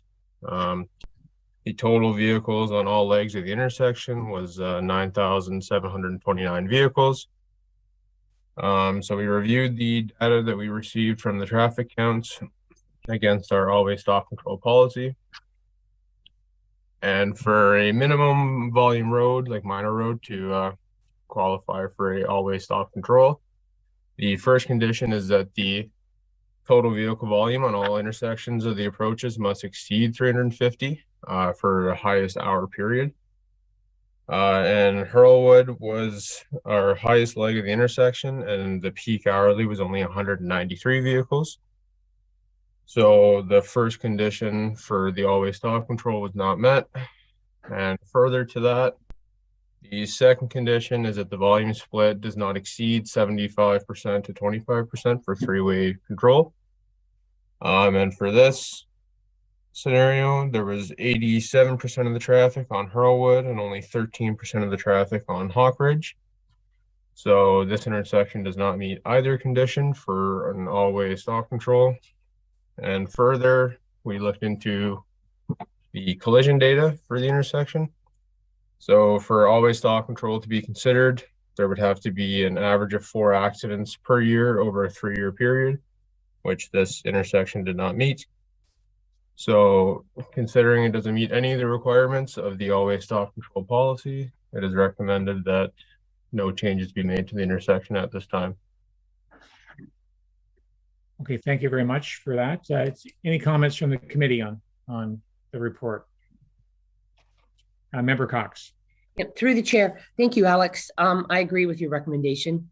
We've had a request for this on a major road like Town Line, and we didn't do it for the same reason. And anyway, I agree with the recommendation. Yeah, thank you. So if we have a motion to that effect, Allison?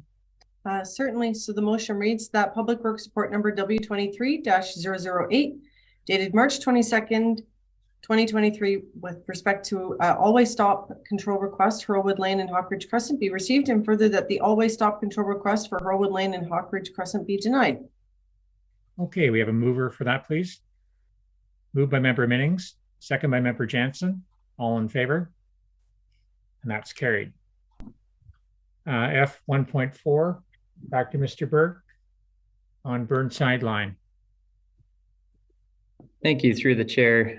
So yeah, this report, well, one, it's one of the largest projects for the year for the Public Works Department. So this is the repaving of Burnside Line all the way from Hurlwood, our office here, down to past the quarry. So quite a long stretch. We had some really good bidding. You'll see the results there. 4 bidders, all very tight spread, if you will, on the bids. The end summary is Lisbon Paving is the lowest compliant bid. We would recommend award to Lisbon Paving. And we want to note one thing about that value of $2,028,198 is we did include a provisional item that was somewhat separate of the contract in that value for the paving of a shoulder for the Nelson Aggregate Quarry. The quarry itself had proposed that, a paved shoulder would reduce the amount of dust or at least make it easier to remove on a frequent basis, which they do perform that work. And so staff agreed. We thought that was a good idea. They have contributed, or they will be contributing the $42,000 plus non-recoverable HST for that work. So it's somewhat of a donation, if you will, to municipal assets. So that's a positive note in that area around the quarry. Overall, even including that value of transfer from the quarry, a payment of $42,000 plus non-recoverable HST, we still are under or over budget. Sorry. Once again, kind of a relatively, I would say, minor number in the grand scheme of $2 million. Of 60,000 is recommended to be taken from the Capital Reserve Fund to ensure that we have sufficient funding to proceed with this project. Any questions from the committee? Mr. McIntyre, Member McIntyre, and then Member Burkett. And Member Cox. Through the chair to Derek. Derek, have we done business with Lisbon Paving in the past? Through the chair, personally, I have with another municipality. The Township of Severn, at least to my regular memory here to 2017, we have not. But that's not to say we didn't review their references, and obviously the company here is being recommended as the lowest complying. References checked out. They're a fairly large company in the province. There's only so many paving operations or paving contractors of this size that would take on this kind of work. So no, we do recommend the award to Lisbon Paving. Okay, further question through the chair to Derek. The paving of the gift of $42,000 from Nelson, was that a part of all the other bids? They were all aware that that was part of the deal? Yes, through the chair, it was itemized within the bid sheet, and so it was just shown as provisional, but all bidders bid on it, relatively equally, not equal values, of course, but equally in terms of quantity and knowing that the item exists. Okay, supplementally, and finally, the last question is: are we posting the value of this paving anywhere that they all have come in within? They're all very tight in terms of the bids. I just wondered if are they posting up to a certain figure, or do we keep that kind of to ourselves and ask for a bid, just a blind bid on it? So there's maybe I'll respond first to the posting. So we do certainly post the unofficial bid results and official bid results upon review, and that's a standard and good practice for municipalities to do that. And so that's what we do in this kind of event, so that vendors are completely aware of who is the lowest bid, who would be the next lowest bid, and who may be the highest, and who are all the respondents. That's a public transparency thing. The next part about maybe what I think I heard, which was about the budget. So we certainly do pass budgets publicly. That's available on Severn's website. Once again, a transparency thing. So these bidders are not bidding up to a particular value. It's not a set budget and then proposal. These are itemized, individual, quantified units that then sum to a total bid. Now, it's lowest compliant bid, so each one of these vendors have a huge interest in making sure they are the lowest bid to make sure they, you know, obtain the job. So the competitive nature in itself creates a competitive bid process. Thank you, Derek. Thank you. Was it Member Minnings? Did you have yours sign up? Oh, sorry. So it's Member Brennan and Member Burkett and then Member Cox. Yes, through the chair to Derek. Can you physically describe the area that's affected by this project on Burnside? Certainly. So Burnside line, the project will start at Hurlwood, kind of on the northern section of the intersection, and then go all the way up through past Division Road, over past Birchcliff and Warminster, and to the quarry entrance, and then all the way up to Cambrian Road with a slightly different pavement structure, but it's the full length, basically from Hurlwood Road, or Hurlwood Lane, sorry, to Cambrian Road. Thank you. Thank you. Member Burkett. You're on mute there. Sorry, through the chair to Derek. So the 60,000 that you're asking for, we're going to get 42,000 back from Dufferin. So we're actually 18,000 over budget. Is that correct? Through the chair, no, I don't know if my financial section here was terribly clear, but the $42,000 was removed, if you will, from the total estimated cost of $2,028,000 plus non-recoverable HST. The reasons the numbers don't exactly add up, and you'll see it in the second paragraph, is there's some staff time allocated at about 2.5%. There is geotechnical consulting services we retain to make sure that the asphalt is compacted properly and we get the asphalt that we requested and things like that. And of course, site inspection if we need any additional either external or internal time on the project. We have site inspection as well. So there are some additional costs that aren't clear, not clearly reflected in the request for additional 60,000, because if you did the simple math on the award value, less the 42, we'd be under budget. Sorry, supplementary, if I may, through the chair, but Derek, it says here Lisbon bid, you said $2,028,000, but included in that $2,028,000 was paving the shoulder, correct? Correct. So is Nelson going to pay Lisbon their $42,000? Is that how it works? No, staff, the township will physically pay the contractor the donation of $42,000 plus non-recoverable HST will go back into our coffers to offset that cost. Okay, so that's what I'm getting at. So you're asking for an extra 60,000. The actual bid came in at $2,028,000. Yes. We're going to receive 42,000 from Nelson's, correct? Yes, through the chair. So we're only $18,000 out. To my calculations, or am I wrong? Through the chair, once again, I'm just trying to explain that the staff time, geotechnical consulting services, and site inspection are additional fees that add to the $2,028,000. So even less the $42,000, the project requires $60,000 more. I understand that portion of it. Okay, you know what? I'll talk to you afterwards. I still see that. Anyways, that's fine. Okay, Member Cox. Through the chair to Derek. Derek, how long is the paved shoulder go on for? How many meters? Does it go on for a mile, kilometer? How long? Through the chair, no, it's not that long. It's I believe it's 100 700, I think, wasn't it? I know it says it in there, but is that long enough? Yeah, 700 actually, correct. Yeah. Like, how did they come up with that number? That's what I'm trying to get at, I guess. Yep. Because is that going to really get all the muck off them? Like, should it be longer? Like, where did the number come from? Through the chair. So there was a discussion with staff operations as well as the quarry operations, because they have been sweeping and removing this grime for a very long time.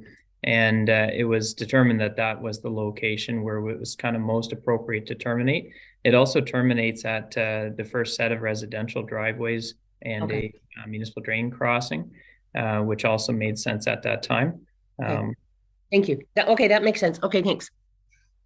So Derek, I'll jump in there. I drove the Burnside yesterday, and basically it's from the southbound lane was muddied with limestone muck right down to Warminster Side Road. So I'm kind of on the same wavelength as the member Cox there. How, like, unless it's the time of year that they can't do washing at this, and maybe we'll find out more at our tour in June, but that road, I'm sorry I took it last night. It's a mess, and I don't think it's going to be far enough. You can go on the northbound lane and swerve over and try and bypass the slime on the road, but you can only do that till you get an oncoming car, and you have to get back on the lane. So I question how long that the extra lane's going to be there to be effective. So through the chair again. So the length itself was reviewed by operations and quarry operations. If council wants, or if committee would like to direct us to lengthen that paved shoulder, we certainly could. Just need to look at who's funding that.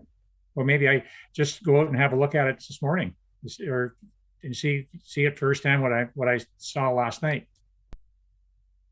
Member Cox. And as far as funding, we know who's going to fund that. It's not us. No offense. Like, I mean, if they want to put that shoulder in, and we find it isn't working, then they're going to have to extend it, because these are massive complaints, and it's not fair to the people on that road or anybody else driving on that road, because it does make it slippery. And I know this is not Derek's. I'm not shooting the messenger here.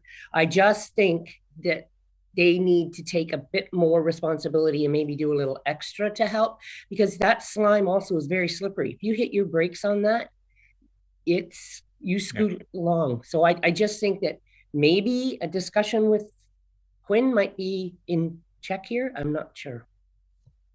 Madam CAO, and then Member Jansen. Thank you. The quarry has definitely come to the table for us. Just remember that they have no requirement to do so. So I think if Derek and the quarry are confident that that's the length that's needed, the example of yesterday probably isn't relevant, because if you had the lane and you cleaned the muck off your tires in that spot where they think it's relevant, then it wouldn't be going so long. Remember, that's an accountant's explaining, but I think you have to trust that the operations staff know where it should go. Member Jansen, and then Member Burkett. Yeah, through the chair, I guess I'm also a little bit surprised at the 700 meters. My understanding of the paved shoulders was to alleviate the amount of dust that was being kicked up for the residents that lived along that haul route. Member, Mr. Burke. If I can, so just to clarify, the paved shoulder is not to be driven on per se. The paved shoulder is solely for the benefit of sweeping operations, and what we anticipate to happen is, with regular frequent sweeping and washing and removals, both from the municipality. Remember, this is our responsibility as well, to remove debris from the roadway. And the quarry has offered to contribute to maintenance operations of the same. It removes and allows for the more speedy removal, because there isn't this bulked up aggregate type shoulder that they're trying to remove and sweep materials to and from. It's easier to remove that kind of material from a hard surface than it is from a granular surface. So that's the purpose. That's what we understand is the goal. This proposal originally came from the quarry, so I'm sure they operate lots of quarries, and they found this to be sufficient. And once again, it's totally a offer. It's not required by any Aggregate Resource Act. It's not required by their license. It's not required by any of our official plan, zoning, any of these things. So I think the 700 meters at a staff level and a quarry operations level has been reviewed, and we think that that's sufficient. If council would like to direct us to go further, certainly would work with the contractor to get a price to do so. Member Burkett. Thank you, through the chair. So Derek, as the road authority, and the muck that is on the road, because I struggled with spending $2 million to provide a brand new road for the truckers to, again, destroy it. And I know we get monies for aggregate from every ton. And I know that they have a water truck. So if the 700 meters is not sufficient and we're still having troubles, what authority do we have as the road authority with the amount of muck that's on that road and it does cause an accident? What can we do as a township? Yeah, I guess that's my question.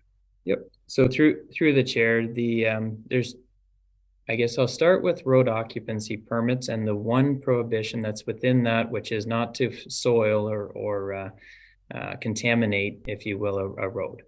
So we do have a rule within a bylaw that says you can't deposit materials like grass clippings. You'll find that some homeowners will shoot the grass clippings onto the road or blow their leaves onto the road, that sort of thing.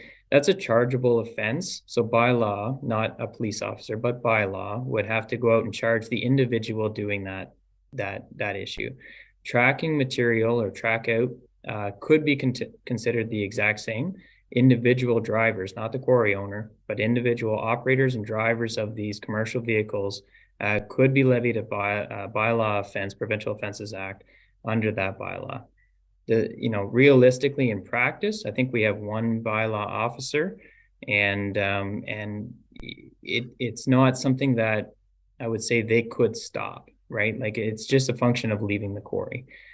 So moving into another realm, the debris on a roadway, if any debris on the roadway, regardless if it's Mother Nature or intentionally placed there or any of that sort of thing, that becomes the road authority's responsibility to remove. And we do have operations that are 100% geared to do that. We don't have an abundant amount of resources for sure. We aren't able to remove that on an hourly basis or so, but we do remove it when resources permit. And of course, when the conditions warrant the removal. I mean, some dust is not a safety hazard. 1 inch layer of grime is, right? So there's levels between those two. I don't know if that answered your questions, but there are chargeable offense at the driver level that could be imposed. There is certainly a requirement for the municipality to keep that road clear. So supplementary, if I may, through the chair, and thank you, Derek. And I understand that. I think my concern, and I don't know what the other members of council feel, but if we're going to spend $2 million, and I know that we're not going to have perfection with the mud that is on that road, but I would hope, and I think from what I'm hearing is the quarry wants to help and get that muck off the road. So I would hope that they use their tank or their water vehicle, whatever they're spraying the road with, on a wet day, they would be out there diligently trying to get the muck off, because as it stands now, with the shoulder being higher than the actual road, it just comes back onto our road. So I guess we'll just have to see what happens after it's all paved. And if we need to extend it, hopefully the quarry will come to the table and help us with that as well, if it's not working. Okay, thank you, Member McIntyre, then Member Minnings, and then Member Fox. Okay. Thank you. Through the chair to Derek. We're not running into a bit of a bother with the shoulder being a half a mile from the exit out of the quarry. Do we not have a drain between at the end of that half a mile to deal with at that time? And if there's residents there, are we going to pave up to their fence or whatever? I mean, I'm in a quandary about how much further we can go than the half a mile from the exit. 700 meters represents a little more than a half a mile.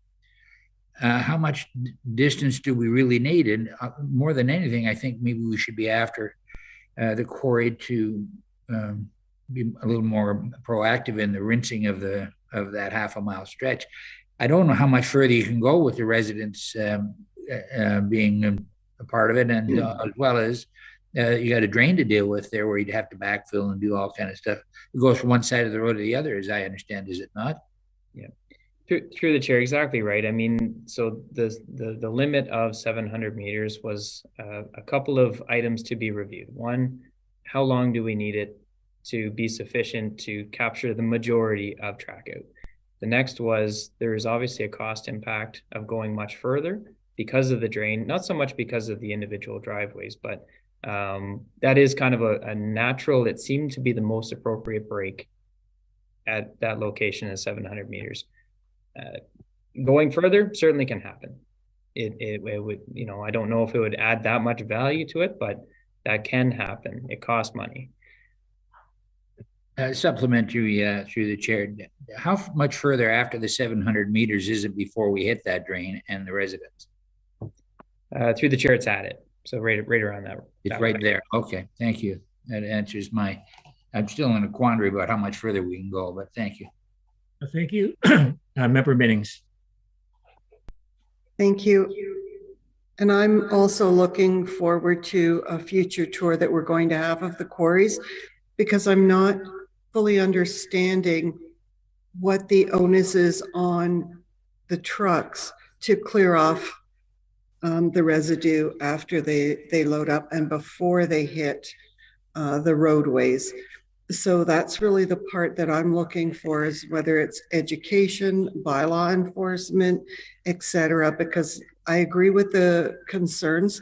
I heard them when I was campaigning too, about the trucks and the debris that's on roadways across the region. And I know that certain roads aren't paved for those reasons, that have quarries on them. But in this case, $2 million, and this being the next road that requires rehabilitation, I agree with the work that needs to be done on the road, but we're not solving a problem by repaving the road. Thank you. Thank you. Member Cox. Through the chair to Allison, this is just a quick question. Derek had mentioned that we don't have a bylaw on some of those aspects we were talking about. Is that something that we could have, so that when another quarry, there's an issue with that, or is it not? Or did I put you on the spot? I can ask you after. I honestly don't know which aspects you're referencing. Well, he said something about shoulder dust control. We don't, bylaw offenses. It was something he said, and I just didn't understand it. So what I may do is just come talk to you after. Yeah, that might be the best plan. Yeah. All right, and we'll go from there. Okay, thank you. We generally don't do enforcement on roads with respect to stuff like this. Yeah. Okay, then that's fine. That's a good idea. That's okay. I just wanted to know. Okay. Okay, Madam CEO. Yeah, I think I was going to say what Derek said. What I heard him say anyways is that there is a road fouling prohibition, that's the word. However, very difficult to enforce. It's not against the quarry, it's against the drivers. So you would put our bylaw officer out trying to stop a loaded gravel truck. So we're probably not going to do that. No, I caught that part. There was something before that he had mentioned about something, and I just didn't know if it might be something that we may look at future for quarries that come into our township, because we know that they could. Okay, yeah. Thanks. Yeah, just I think the total revenues from all the quarries for last year was $600,000 roughly, and we're spending $2 million on this road, so it doesn't the math doesn't add up there. But I'll looking forward to our tour hosted by Mr. Brennan in June there, and we'll ask some more questions. So we have a motion to approve this. We'll let Allison read it. Certainly. So the motion reads: the Public Works Report number W23-009 dated March 22nd, 2023, with respect to Burnside Line rehabilitation be received, and further that the bid received by Lisbon Paving Company Limited in the amount of $2,028,198.60, excluding HST, be accepted, and further that the additional $60,000 required to complete the work be approved, and further that the deficiency be funded from the capital reserve. Okay, we have a mover for that. Moved by Member Brennan, seconded by Member Minnings. All in favor? And that one's carried. Okay, F2.1, review of the Romero bylaw. Chief Cranny, would you like to speak to this, please? Yes, good morning, and thank you. Good morning, Chief. This report was asked for from the fire department to bring forward a copy of the Romero bylaw, outdoor wood burning appliance bylaw. The fire department has received complaints over the years about these outdoor wood burning appliances, mostly on provincial highways due to the number of traffic volume. There is a number of these appliances spread throughout the municipality, but the ones that we can get complaints about are on the provincial highways. The amount of complaints that we get regarding these outdoor wood burning appliances is relatively low. And we're not just quite sure whether a bylaw of this nature would resolve the complaints. But in the bylaw, there is some points there that are in the report. There is a couple concerns about one in particular about when the bylaw was enforced in Romero, that it said it could be enforced for units that was priorly installed. So staff have a concern about that. And then there's the distance to outdoor other buildings of being 60 meters from outdoor other buildings too. So we're up to council committee's discretion as to how you want to move forward with this bylaw. So I'll take any questions. Yeah, thank you very much, Chief. Member Cox and then Member Jansen. Okay, through the chair to the chief. This has been a burning ember. So I did see your recommendation, and I understand where you're coming from, but I really believe that the parts that say where the outdoor burning appliances, okay, the type of material to be burnt, I would like to see if we go ahead, the enjoyment of human life and a permit, because I think that some of these wood stoves are old and ancient, and I believe that I don't know that they ever have to have them examined or look at again. And I also think that we didn't ever have a noise bylaw, and we had tons of complaints. And then once we got the noise bylaw, we had a backup. We could say, yes, we have a noise bylaw. This is what it says. This is what we can do. And I think if we had one of these, it would be a good idea, a bylaw for this. And I also believe that in future, these may become something that the climate control won't want anyway, with the wood burning and the smoke. But I do believe if we have a simplistic made in Severn burning bylaw, that at least when the complaints come in, we can say, we can look after this, and this is what we do, and this is what we can do. So I'm in favor of your recommendation with those added. You had the highlights there. Maybe not all of them. I will trust your judgment on most of those, what you think is right. But it's the big one would be, to me, is the type of material burnt. And I do know that there are times that people are burning things that are quite smelly. And I don't think they're just wood, because I burned wood for years and we never had that. So that's my opinion on this, because I've had the most complaints, I think. Thank you. Thank you. Chief, do you like to comment on that, or do you want to hear from Member Jansen? I can wait for Member Jansen's comments. Thanks. Great, thanks. Okay, Member Jansen. Thank you. Through the chair to Mr. Creaney. I guess the majority of the complaints, or the complaints that I've seen has to do with odor.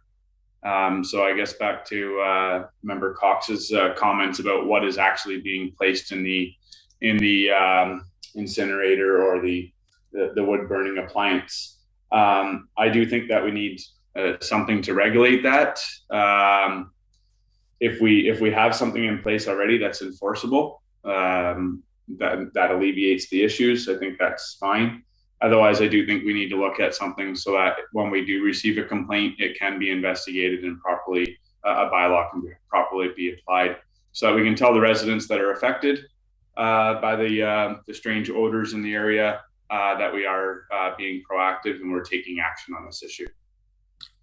Okay, thank you. Chief, you want to comment? And then Member Cox is going to come in. Through the chair, yes. So the calls that we have had to date so far, we have investigated them. And to be honest, based on the bylaw, there was nothing that we have seen that we could have enforced, even if this bylaw was in place. Okay, thank you. Member Cox. Through the chair to the chief. I witnessed 2 mornings them starting that up. And that's my other one I forgot to say. It absolutely engulfed Highway 400. And that is a danger. And these people have to understand, and it was black. And I don't mean it was gray, it was black. And the smell was bad, but it blew across the highway. And I've had people from, that's the other complaint I had and I forgot, is that I've had people from the Moonstone area coming into Coldwater, people driving by. That is a big complaint to them, is that black smoke. It does. I was totally amazed.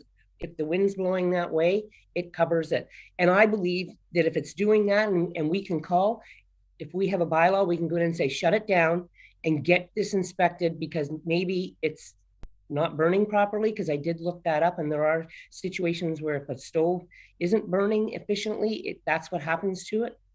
And I understand that they do it in the middle of the summer, which is, I guess, through whatever they're doing. I don't really have a problem with it. It's just the black, horrible smoke that is a visibility danger on a highway. Thank you. Okay, Member McIntyre.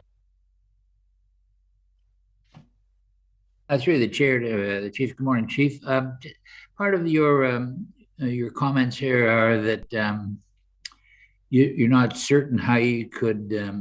I'm just looking at it. You're not sure how you could retroactively require someone if you're not the 60 meters, but you've had an operation going for some while. Is that would that be taken into consideration as non-conforming, like they've had it there for 12 years or whatever, and now we're going to bring a bylaw in to say they got to do something about something they've had for 12 years? I mean, I'm a bit vague on that. Yes, through the chair to Member McIntyre. So that's one of my concerns, is that within that bylaw, it does seem that we can enforce this on stuff that's already put in place. And I'm not sure we'd be successful in doing that if we were challenged on it. I think we would be hard pressed to be successful in that, being that it was already been installed for years. And now we're going retroactively back and trying to enforce this bylaw. So I'm thinking we'd be challenged, and I'm not sure we'd be successful. Yeah, it's just supplementary real quick through the chair. And where do we come up with the 60 meters? How did we determine that? Through the chair to Member McIntyre, that was in the Remera bylaw itself. I'm not quite sure where they came up with that, but that was just part of the bylaw. Thanks, Chief. Okay, Member Burkett. Thank you. Through the chair to Chief Craney. So just some history, as you know, this gentleman was in Remera, and excuse me there. I think I don't want to get into specific. No, that's all right. Whatever. Anyways, and they came up with a bylaw. So do we have any grounds when there's black smoke that's going across the highway? Black smoke isn't caused by wood. So he's obviously burning something other than black smoke or wood, sorry.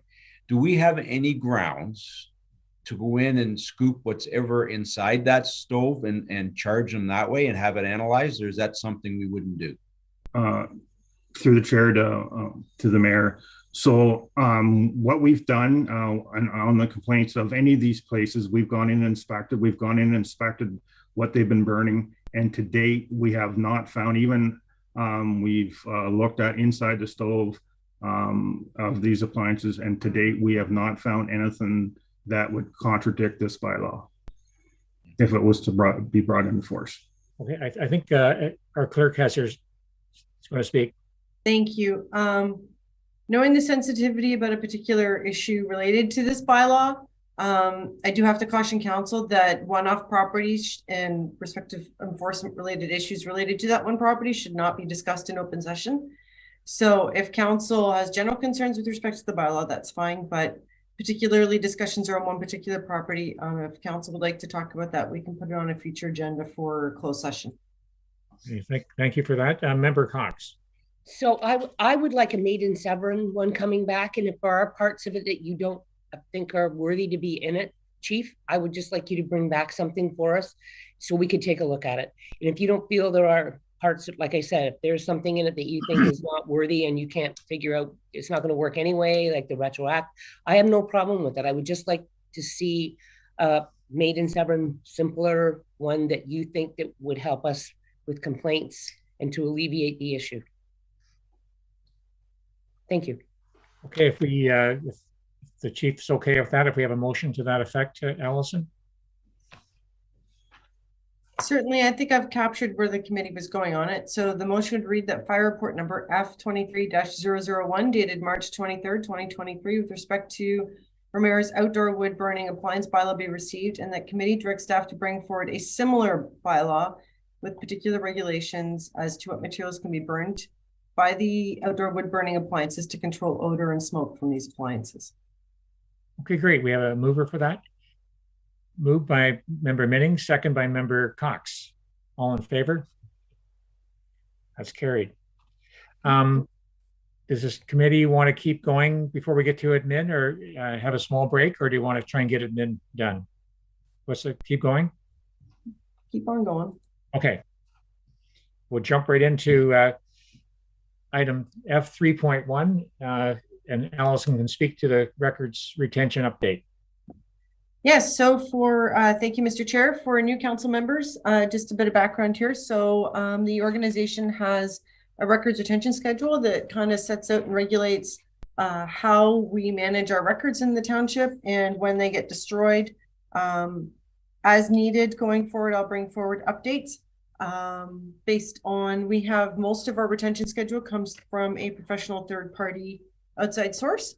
And then normally, then you tweak it a little bit to reflect what your nuanced applications need to be within the office. On this one, we've really done a bit of a full review. Where our goal is to, within a year or so, move us to much more electronic records management rather than just paper. So we've eliminated the boxing part of many of our records. We'll box what we need to going forward. The records that grow in bulk, such as building permits and some finance records, but in general, the rest are not going to get boxed just to go from one side of the vault to the other side. We will continue to send records down to county archives as is available. County archives has shifted their practices as a result of COVID. In the past, we used to be able to do an annual shipment of boxes down to them. Looks like going forward, it's going to be every couple of years. And just for the new members, the only records that we can send down to county archives are a bit of a special category of records that are permanent and subject to archival selection. So bylaws, minutes, historical value pieces. It's by far and away not the bulk of our records, it's the exception. In particular, a couple other more minor updates. So legal opinions extending their retention from 1 year to 10 years. So in the past, we held on to them forever just by never closing the file. So the goal is to close those files and give them a 10-year retention. At a certain point, you should be getting a new legal opinion anyways.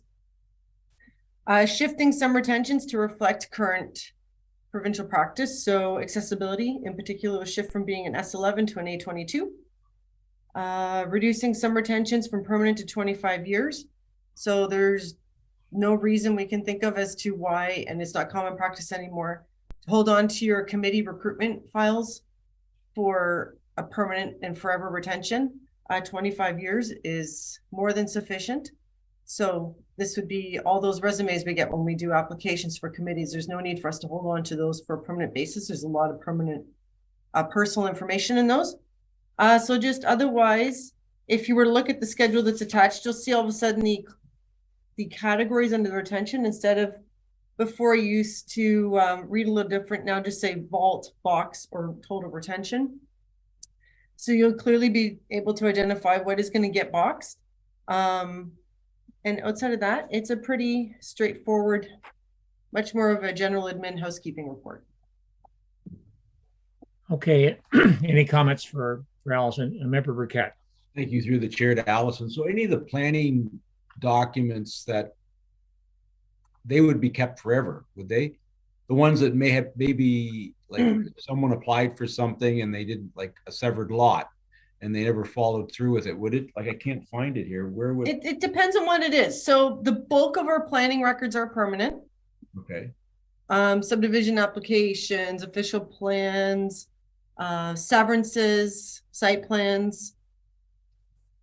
Like some of them have been here for 30 years. We're not throwing them out. They would just stay in limbo. They would be somewhere, correct? No, and it's important to remember that the retention only kicks in when the file is closed. So say when a subdivision's built, it's only when all the last conditions are met, subdivision's built out and the file and the subdivision's done, that file gets closed, and only then would the retention kick in. So even if something has a 15-year retention on zoning, that's only going to kick in once everything's said and done and the zoning's in place. Okay, gotcha. Okay, thank you. Okay, we have a motion. That one. Motion reads that Administration Report number 823-008, dated March 22nd, 2023, with respect to the records management update be received, and further that the recommended amendments to the retention schedule be approved and the required bylaw be brought forward for consideration to council. Thank you. Moved by Member Cox, second by Member Jansen. All in favor? Carried. Thank you. F 3.2, if Allison can give us some detail on this report, please. Okay, perfect. So the next report has to do with an update to our delegated authority bylaw. For new council members, this will be an entirely new thing for you to see. It's quite routine in most municipalities that various administrative items are delegated to staff so that not every single item has to come forward to council. Also, I think it was last year, there was a planning report that as a result of Planning Act changes required some stuff to be delegated to staff. So at this point in time, we've done a fairly good review. Also pulled some municipal comparators to see what others were delegating, to see if we were missing anything substantive. And so we've sort of got two categories of stuff that are coming forward. The first is more for reference and clarification. So just things that we already do because it's buried into other bylaws or acts, but we think for good reference, it would be useful to put into the delegated authority bylaw. So it's open, transparent, and everyone knows what's going on. So such thing as issuance of road occupancy permits. It's already provided for in the road occupancy bylaw, but we want to make sure it's under here so that everyone knows what has been delegated and it's clear for the public. Various aspects of purchasing goods and doing the related agreements already authorized under the purchasing policy. We just want to make sure it's explicitly understood. And so those are more the nature of the clarification ones that we are seeking to add to the bylaw. The new additions that staff are recommending, there's sort of categorized into 4 sections. Fire, couple items there, mutual aid agreements, emergency response, ability to activate the emergency plan with the CAO. Given the last couple of years, we thought this was a good one to have delegated. Approval of emergency expenditures for finance, the ability to just do something as simple as reoccurring annual software support services and data licensing agreements.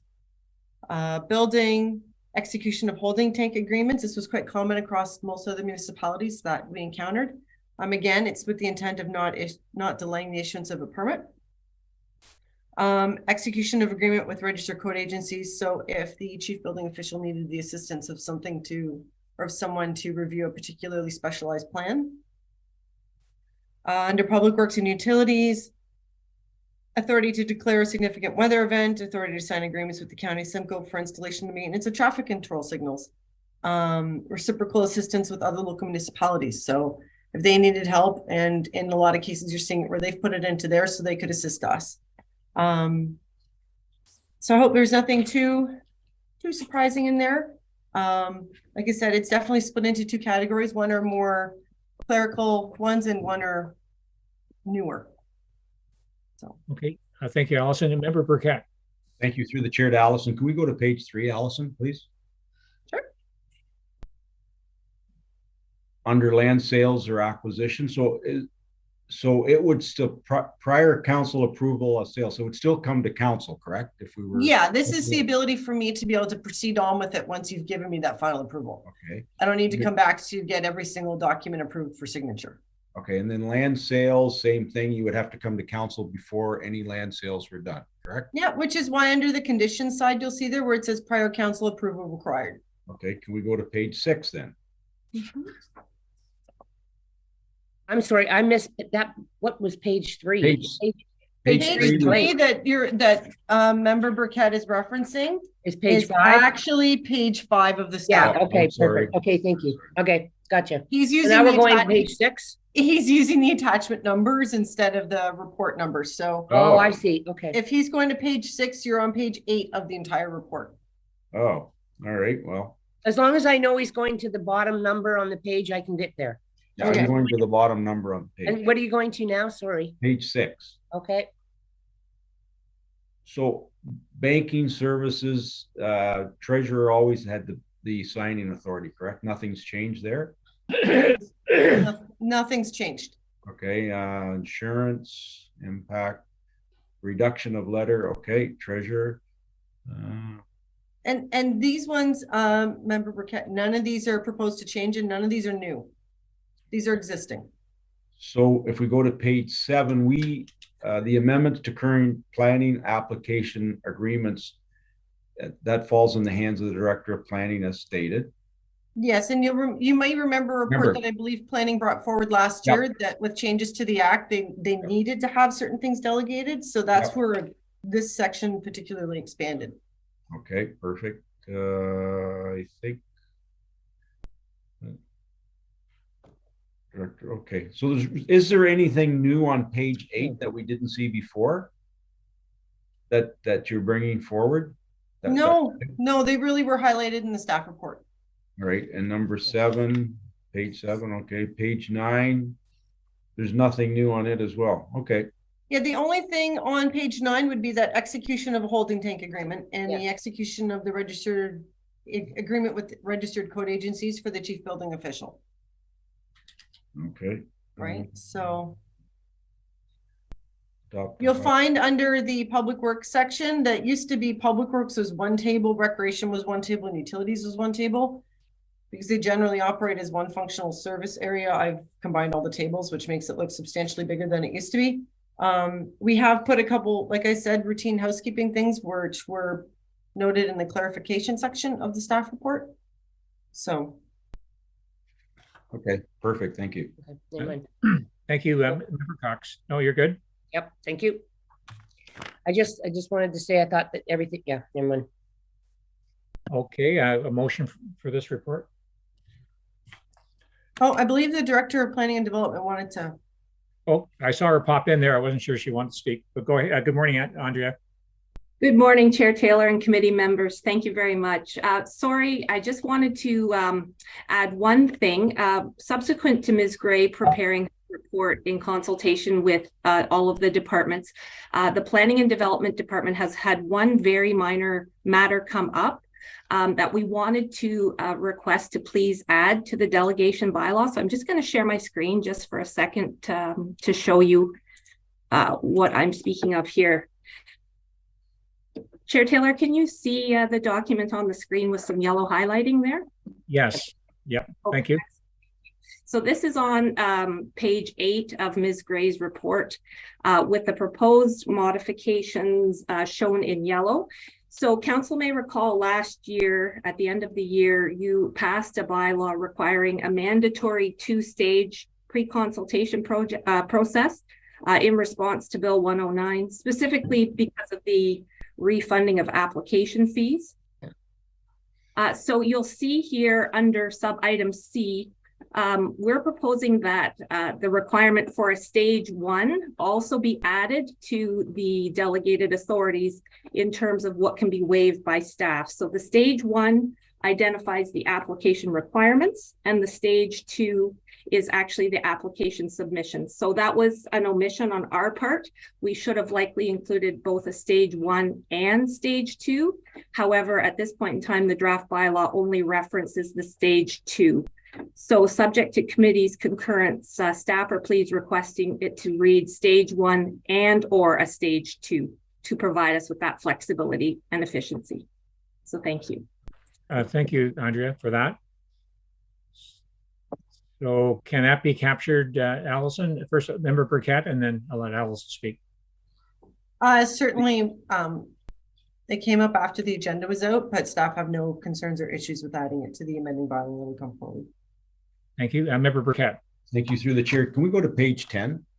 Allison. So where it says at the bottom, just above the number 10, it says temporary reduction, lifting, or imposing of load limits on highways, including designation of alternate routes where applicable. So will that give our Director of Public Works the authority, without it having to come to council, if we're having problems with some of these heavy trucks that are taking alternate routes other than haul routes, that he has the authority to put no heavy truck signs on those roads, or does it still have to come to council? Most of this is already, through you, Mr. Chair, most of this is already covered through the reduced load period and restrictions bylaw. So this is again one of those housekeeping ones to make sure that what was already implied in other bylaws is clearly stated under the delegated authority bylaw. And perhaps Director Burke wants to chime in too. Okay. Through the chair. Yep. The yes, that is the short summary of the delegated authority. So the roads operations through this bylaw and delegated authority have in the past imposed short-lived load restrictions where we find that maybe perhaps the road is compromised in some way due to weather or so on and so forth. That's beyond our seasonal load restrictions. So that's the purpose of it. We don't typically use it to discourage truck traffic, but we have done that when we found one particular route being used over the other. So supplementary to the chair, if I may, to Derek. So Derek, the problem we're having with Foxmead and Warminster Side Road, that would still have to come from back to council for you to be directed to put no truck haul routes on it. Is that correct? Through the chair, I think the delegated bylaw here would give us authority to. However, we would probably opt to do that if it was a long-term commitment to a truck route change. Okay. All right. Thank you. Okay. Thank you. Thank you. We have a motion then? Certainly. So the motion reads that Administration Report 823-009 dated March 22nd, 2023 regarding delegation of authority bylaw updates be received and that the updates be approved as presented. And further that the required bylaw be brought forward to the next meeting of council. Okay, thank you. We have a mover for that. Moved by Member Jansen, second by Member Cox. All in favor? Carried. Sticking with Allison here, item 3.3, review of parking bylaw. Thank you. And I'm going to drag Director Burke in with me on this one again. So the director and I sat down following direction from council last year to review the bylaw, and particularly we knew of a couple of areas that needed to be looked at. So Gray Street in particular caused issues. Part of it I think we had last year was it was the first time we'd ever had summer students that worked evenings and weekends. So I think that was a bit of a shock to the communities when they first started. But that said, once things kind of settled down, Gray Street still remained problematic. So we had to look at that. You'll see in there that staff were strongly recommending that the restriction remain on the one portion of the road because it's just not wide enough to permit parking on both sides. But this will be assisted through improved signage through the area that staff have intention of having installed. In particular, with respect to the cold water crosswalk, staff are seeking to make a few changes and remove the, I'm going to say non-compliant accessible parking that's currently signed there that does not meet regulatory standards.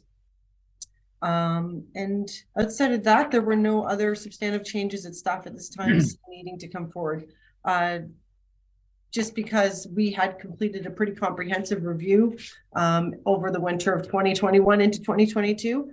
So this was a secondary review more to deal with problematic issues that have popped up between then and now. Okay, Member Cox. Yeah, through the chair.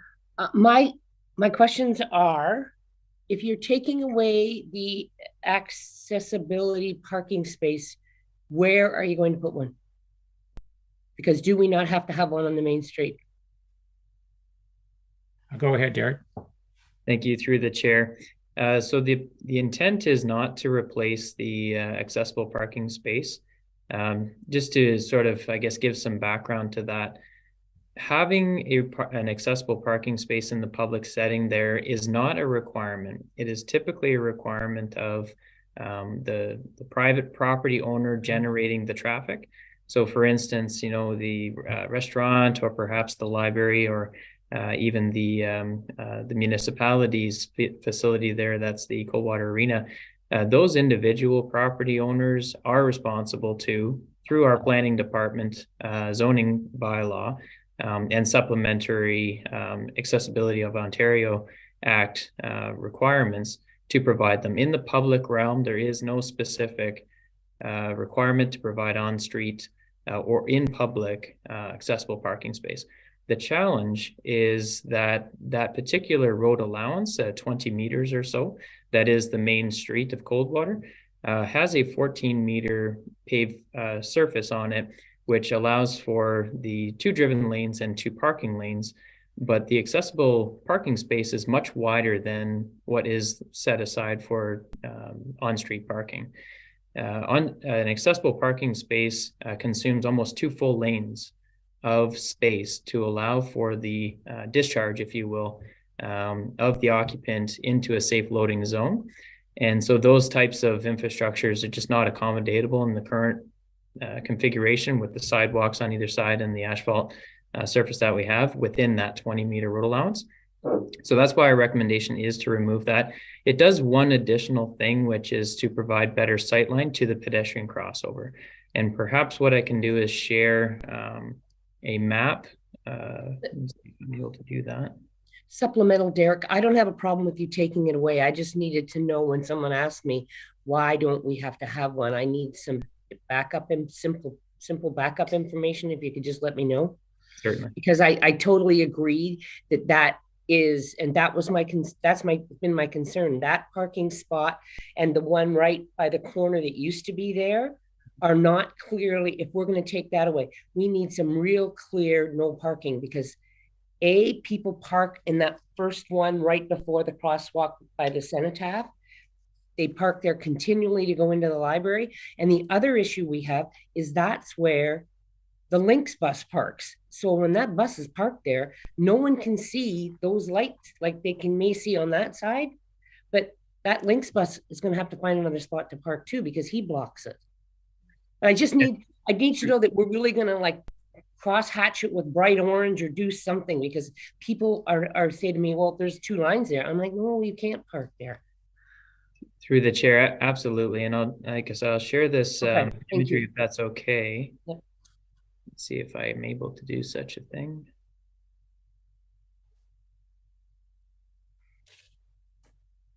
Okay, can anyone see our lovely map?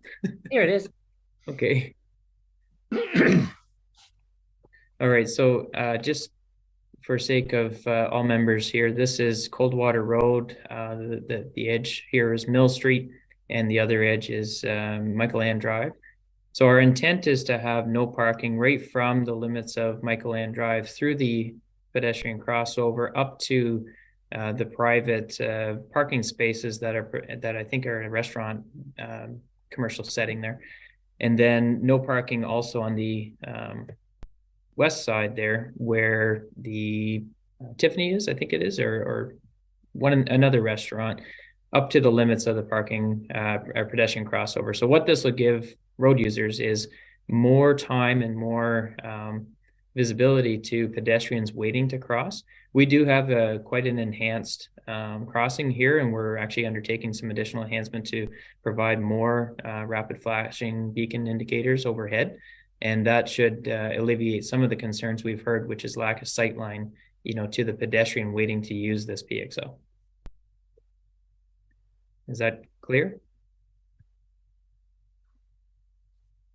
Yeah, go ahead, Member Cox. Yeah, that's very clear. Thank you, Derek.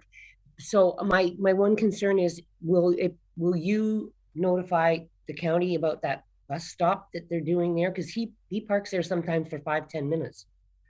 Through the chair, we certainly will. I know our roads operations staff met with Lynx to establish a parking space or stop, if you will. And I was kind of under the impression it was not there. So we'll certainly look into That's that. where he stopped. Yeah. And anyway, that's a concern. And I know that, and I've talked to a couple of store people, and I thought they might be concerned with the removal of parking spots, but I think the safety is more important, and they realize that we need to have that as open as we can, because that's been our big issue. And the other one we've had an issue with is the big buses from Mount St. Louis parking right from the Tiffany up towards the crosswalk.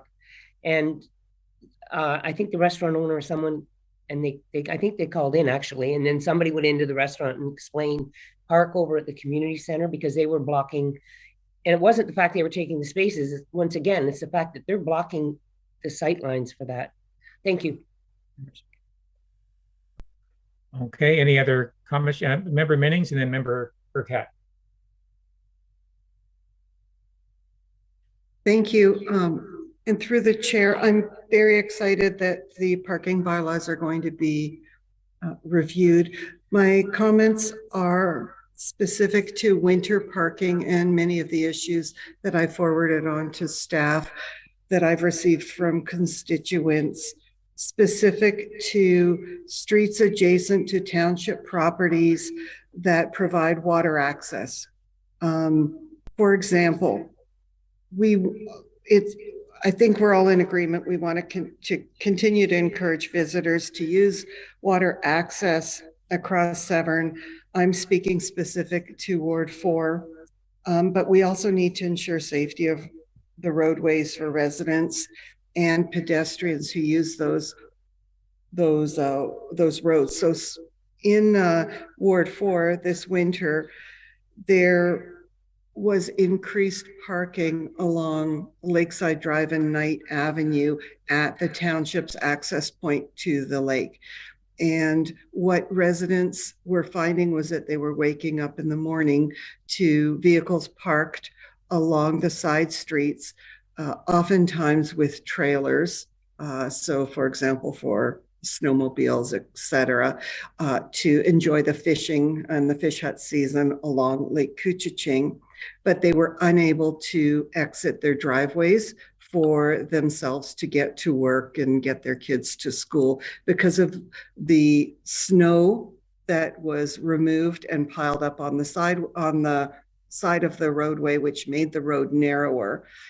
And with parking along that, it was impossible to navigate on many days, 7 days a week. So bylaw was excellent and has been engaged all through the winter. What I'm highlighting here is that the staff report also consider any enhancements to parking, not just in the summer months, but in the winter months too, because that is something that I would like to see added. For example, along Knight Avenue, there were times, certainly through periods of heavy snowfall, that when cars were already parked by 6 a.m., for example, that it was difficult for the snowplows to get through, and fire, etc., was a consideration, as well as cars parking closer, or directly in front of the single fire hydrant that's on that street. So all for parking enhancements and enforcements. And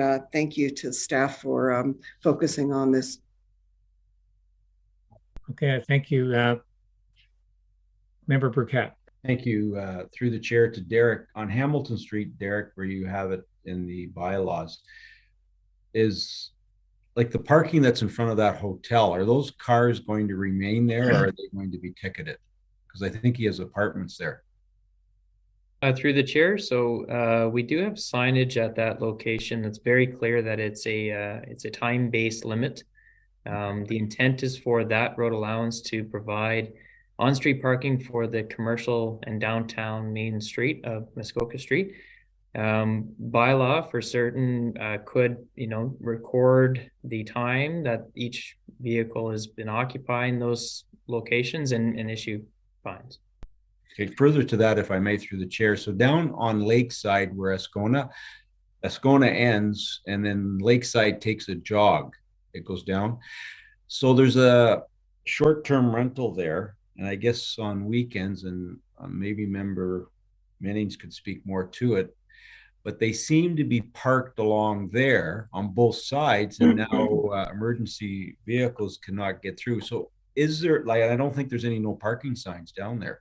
Like, we would have one side of the road where there'd be no parking signs. Is that correct or no? Our clerk has her sign up. Maybe she's going to weigh in here. Thank you. So we have a lot of general parking restrictions throughout the township, and there's no way for us to sign every parking restriction on every road to the township. Most of them are, you cannot impede access, you cannot block intersections, you cannot block driveways. I'm going to say what are the normal standard common sense parking bylaw restrictions you would expect to see. In a lot of instances, we did review this when we were doing all the good neighbor bylaw updates to our bylaws. This was such that was put in. There were pieces put in with respect to restrictions to ensure parking wasn't impeding traffic, making sure on some of our smaller, I'm going to say, cottager roads that have become full-time residential roads in the last X number of years, that you can't park so densely on both sides that you're impeding traffic. And we will issue tickets. We did issue them all last year. It's also just a matter of, we have one officer in a fairly large municipality to get out and enforce across. We issued numerous tickets, and as to Member Mennings spoke to the fact that enforcement has responded to the issues that they did have on the one area around. That's my phone, my apologies. So there really is no way for us to physically sign that you can't park within 9 meters of every intersection, right? Like it, or that you can't park anywhere as to restrict roads. Like we'd have signs everywhere. There's some restrictions that are generally enforced. If we do find someone and it's their first time, we'll give them an education session like we did for a couple of the folks that were down along the water's edge there. And then after one warning, we'll start issuing tickets. So we do have additional winter patrollers that do have the ability to lay tickets when they're impeding snow removal, and they definitely do lay them. But again, we do have a fairly large municipality to try and stay on top of. So, okay, I think Member Mennings wanted to comment.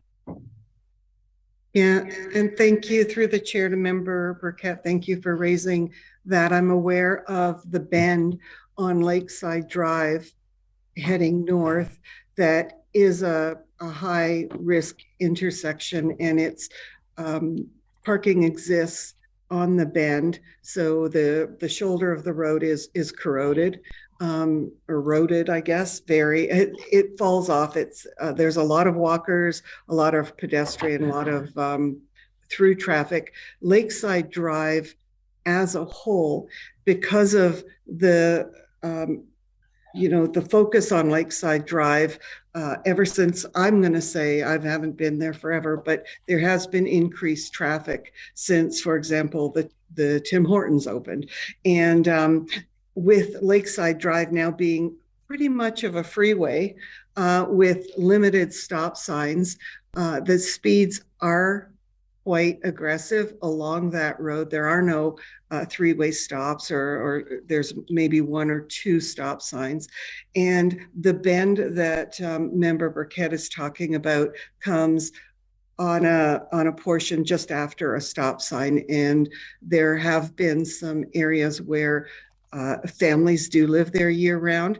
And I don't know what the bylaw complaints have been, but what I'm advising people is to continue to use the bylaw process to report offenses and issues and concerns that they see. But at the same time, with parking being increased, I don't think it's necessarily along a whole roadway, but certainly at some areas where we want to prevent accidents and personal injury.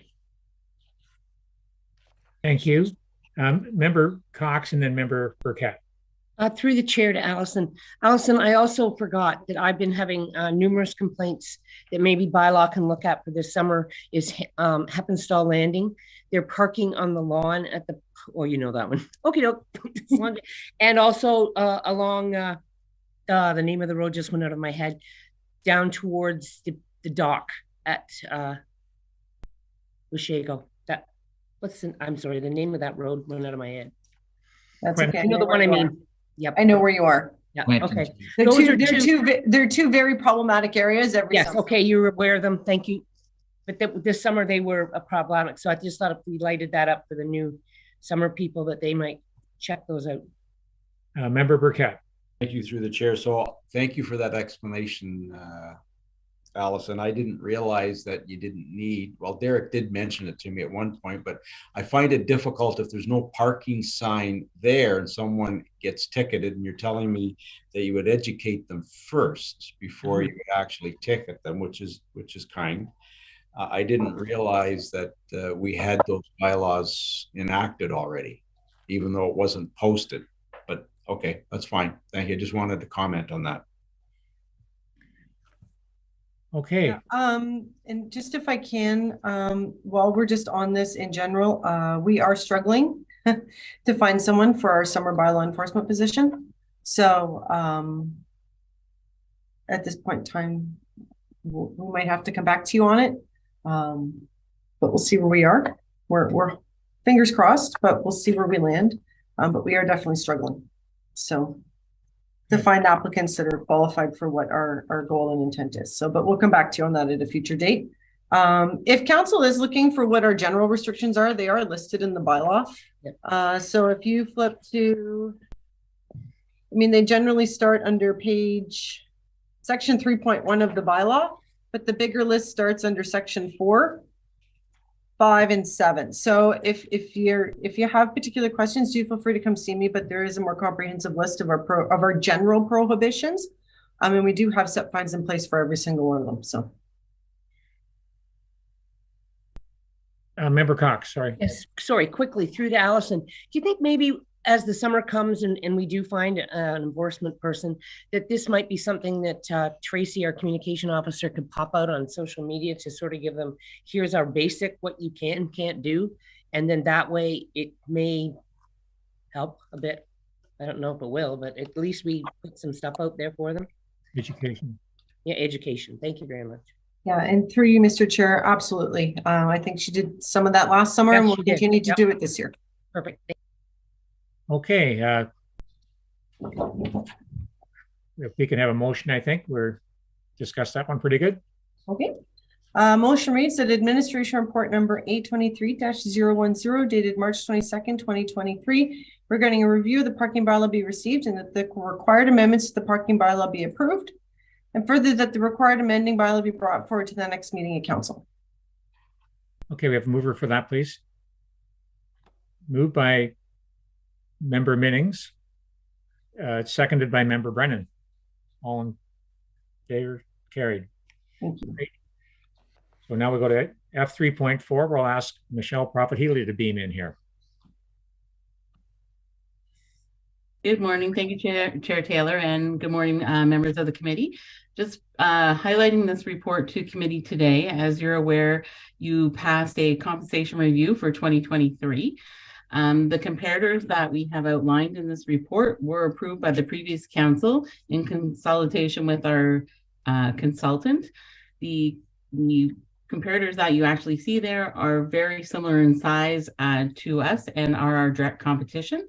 So in speaking with the consultant again recently, she agreed that these were still relevant to us, but we just wanted to bring them forward to council and get them reconfirmed again for the compensation study. Thanks, Michelle. Any comments from the committee? Okay, I think we're good to go for a motion for that, Allison. Certainly. So the motion reads that administration report number 823-011 dated March 22nd, 2023 be received, and further that committee adopt the list of municipal comparators for the 2023 compensation review as outlined in this report. Okay, thank you. We have a mover for that, please. Moved by Member Cox, second by Member McIntyre. All in favor? It's carried. We'll move to F3.5, our CAO. We'll speak to that. Thank you. Through the chair, staff have provided a draft strategic plan for council's consideration. So from a staff perspective, we're really happy with how it turned out. I thought that the day putting it together was very effective. Council got to some great goals in a short period of time. But with everybody getting their input, and I really like the facilitated session, and I hope that council did too. So we've taken the report from Eric. He really just gives you kind of a rough copy, and used Tracy's considerable talents to put together an awesome a strat plan that I think council can be proud of. We plan to print a few copies, so you'll once you approve it, so that you'll have it, you know, put a couple in the lobby and whatever. So I think it's a pretty amazing document.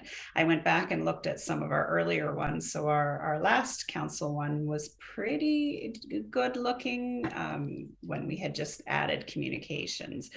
Before that, they were Word documents, and they were wordy, and you know, they were like the intent was great and the ideas were great, but I think we've really elevated our game in presentation and clear language.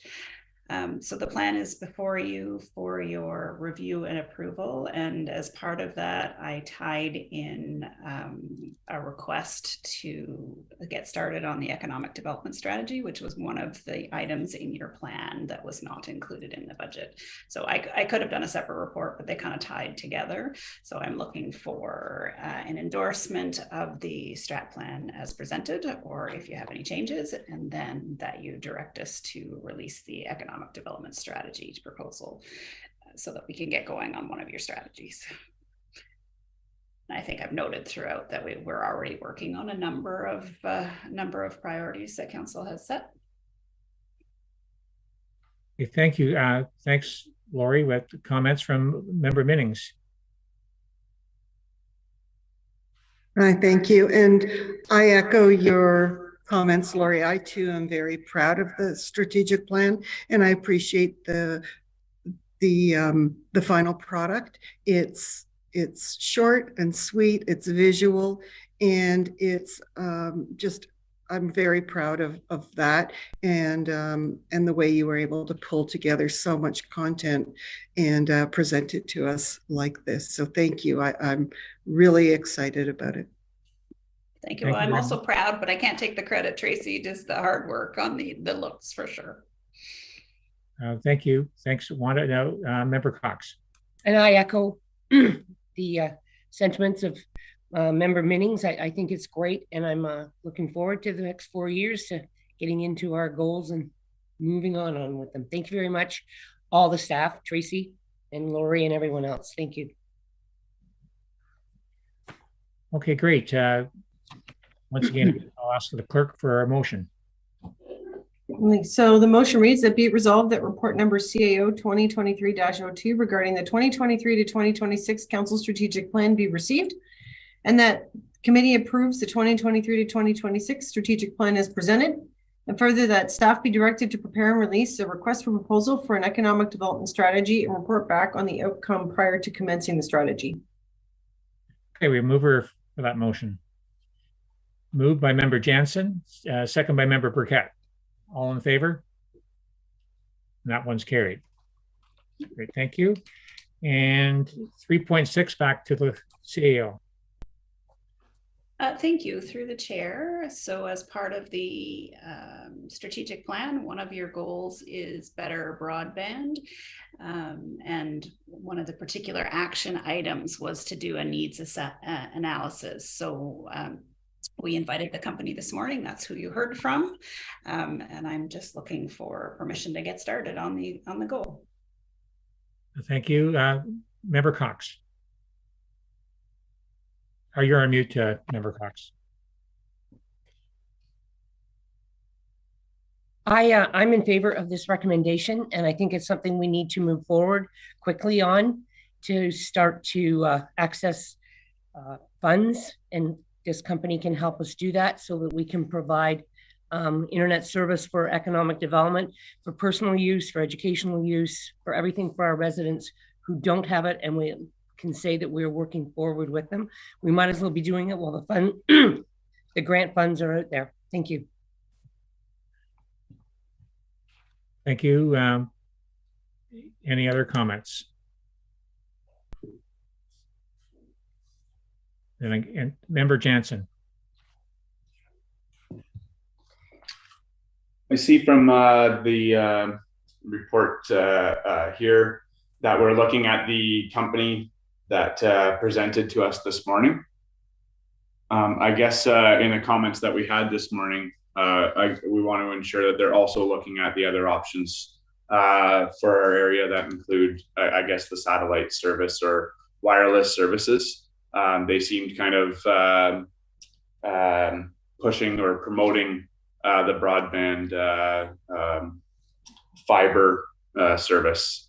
So I guess we just want to ensure that we're directing them that they need to look at all options and not just the options that they appear to be pushing. Yeah, I would jump in too, because I think they didn't say anything about it till we brought it up. So I agree, like especially when Member Burkett mentioned the cost of digging through granite and everything else is crazy why we don't go wireless. So I'm going to let CAO comment and then Member Cox. Thank you. I think if you remember, they talked about it being a two-stage process. So the first one is analysis of what we have and where the gaps are. And the second step, because assuming that council wants to go further, which we would come back after this assessment, would be to define a strategy. And the strategy would include those kinds of things, but the gap analysis probably would not. Okay, Member Cox. I clearly heard them say that it would be a combination of many different things depending on where they were. So like if you were in granite, you're not going to drill through that. You're going to go with something else. Or if you're at the end of a line and it's way down and we can't find anybody. But I'm sure, as the CAO said, we'll find that out when they get there. But I got the feeling that they were saying it could be a combination of 2 or 3 ones. I just did a quick math at 400 kilometers at 200 meters a day. It's 2,000 days. Okay, we have a motion, please. Certainly. So the motion reads that report number CAO-2023-02 dated March 22nd, 2023 regarding a broadband needs analysis be received and that staff be directed to award a sole source contract to Clear Cable Networks for a township-wide broadband needs analysis, and further that the project be funded from the Modernization Fund Reserve. Yeah, any comments? We have a mover for that. Moved by Member Cox, second by Member Brennan. Any comments? All in favor? I've lost Wanda there. I don't know if she voted.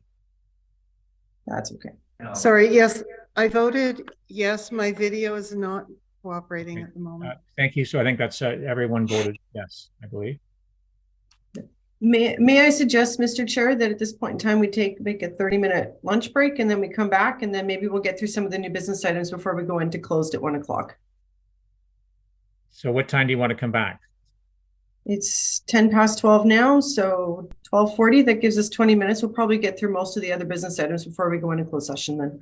That sounds good. If everyone's okay with that, we'll come back at 12:40. Thanks. Okay.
I've got quick stuffs. Yep.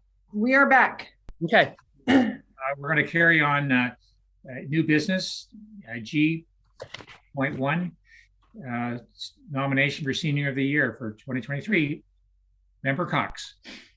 I have a suggestion, and this is a person I'm going to suggest that for years I've wanted to be able to do something, and I never realized it until I sat down when I saw this, and I started with Ward 1 to try to think about who we could nominate. Tom Smith. Tom Smith has a cottage in Ward 1. Tom Smith has been in Coldwater. He used to live in Coldwater, and then he just moved outside into Tayside. This man has been with the Lions Club for 50 some years. He was with JC's when he was young. He's helped with baseball. He's probably 80s, and he's just been helping Coldwater and volunteering since he was in his 20s, and he continues. And if I asked him tomorrow to go somewhere and do something for anybody, he'd be the first person there to do it. So I would like to nominate Tom Smith. Well, I'm just afraid that he doesn't want it. Like he's very, like because I something with Severance with he'll want it. We'll tell him we'll hug him. We'll give him a hug. I would support it, and you probably didn't know this, that he was a Boy Scout leader of mine. You see, like he's just been there for all these years, and as I say, he donates to anything. He helped the Lions Club donate machinery to the hospital, the hospice, all of it. Wasn't he on the arena too?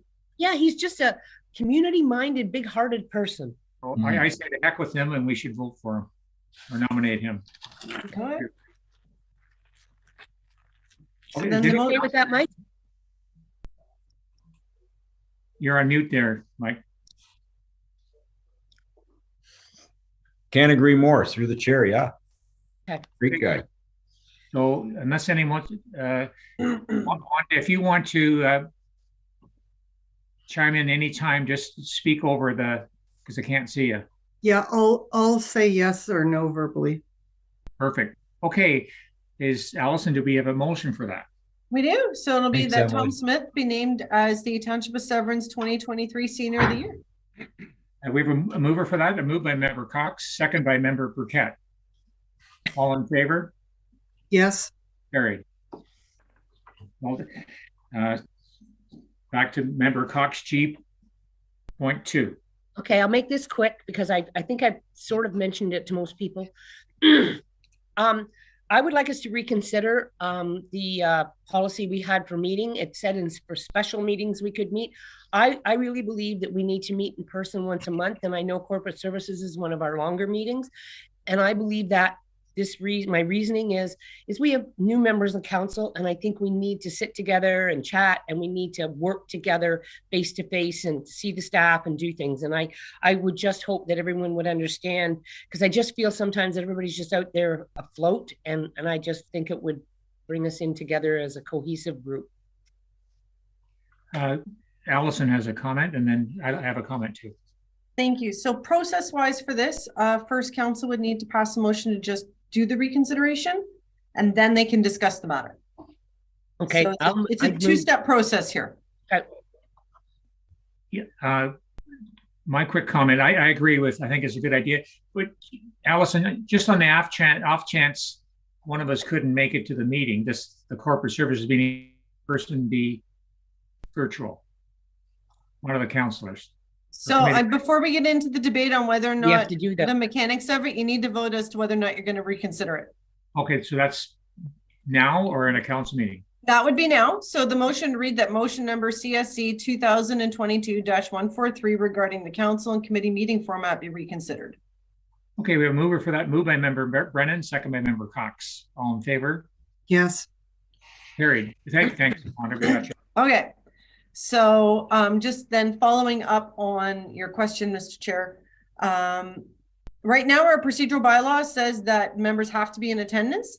It's council's bylaw. So if council wants to put a provision in there that in certain circumstances that members can be absent, that's fine. I do remind the few that did participate in our early trials of the hybrid system. I think they found it rather awkward when council members were showing up on the screen rather than in chambers, particularly for those acting as chair.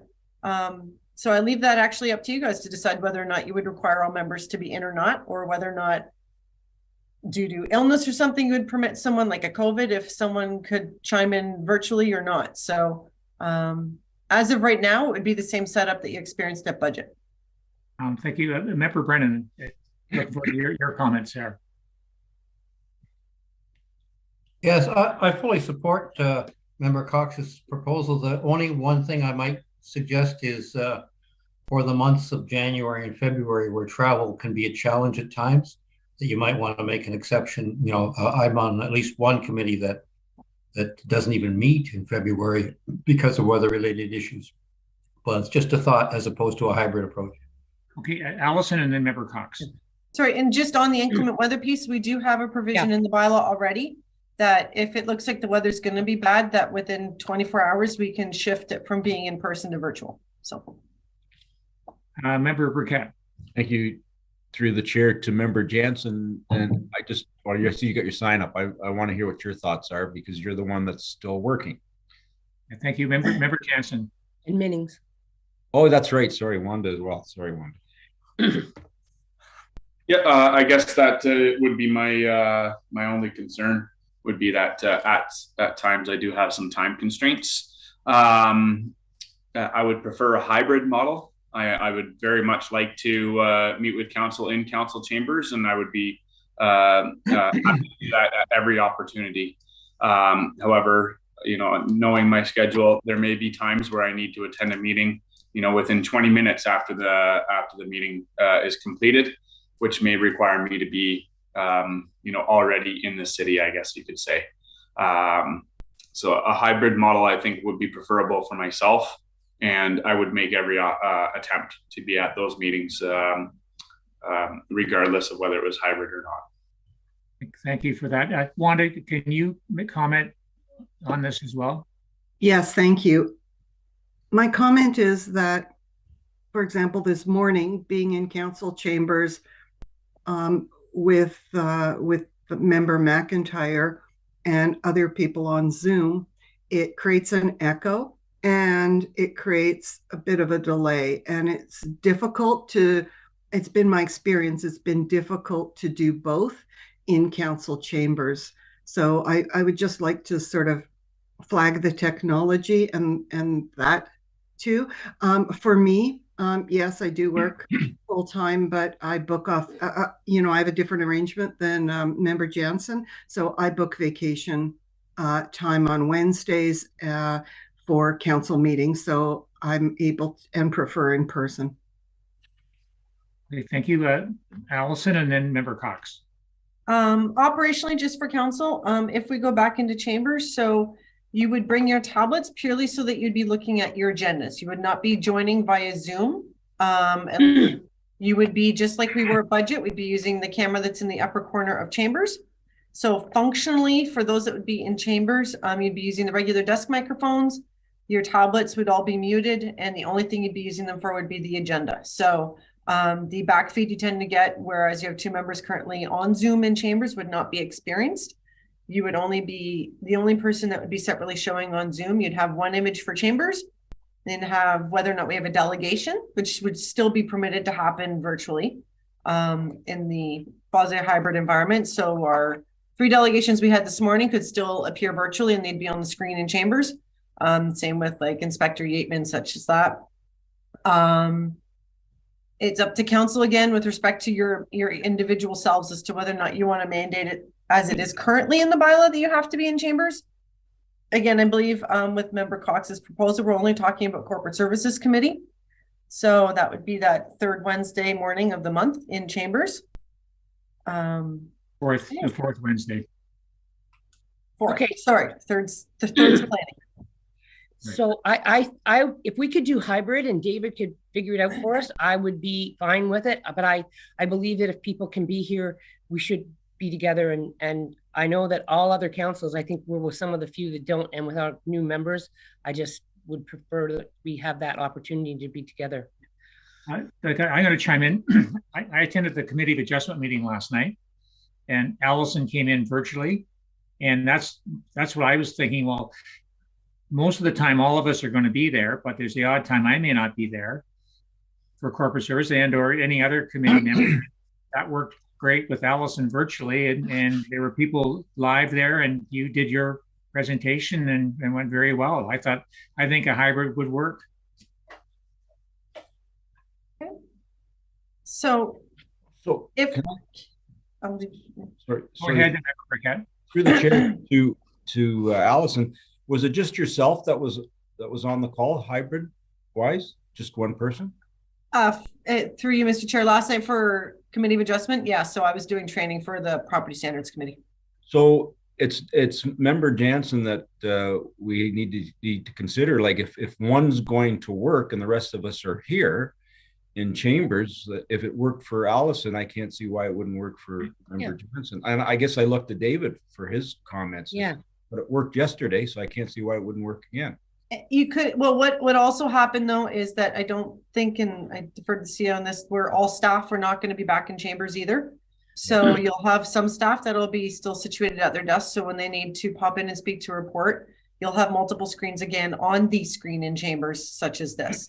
So like I'll be in chambers, the CIO would be in chambers, but depending on what other staff have reports will really depend on what would happen on that front as well. So you're still going to end up with a bit of a tile effect if we have one member from council and say a staff member speaking to a report, which would be no different than a delegation.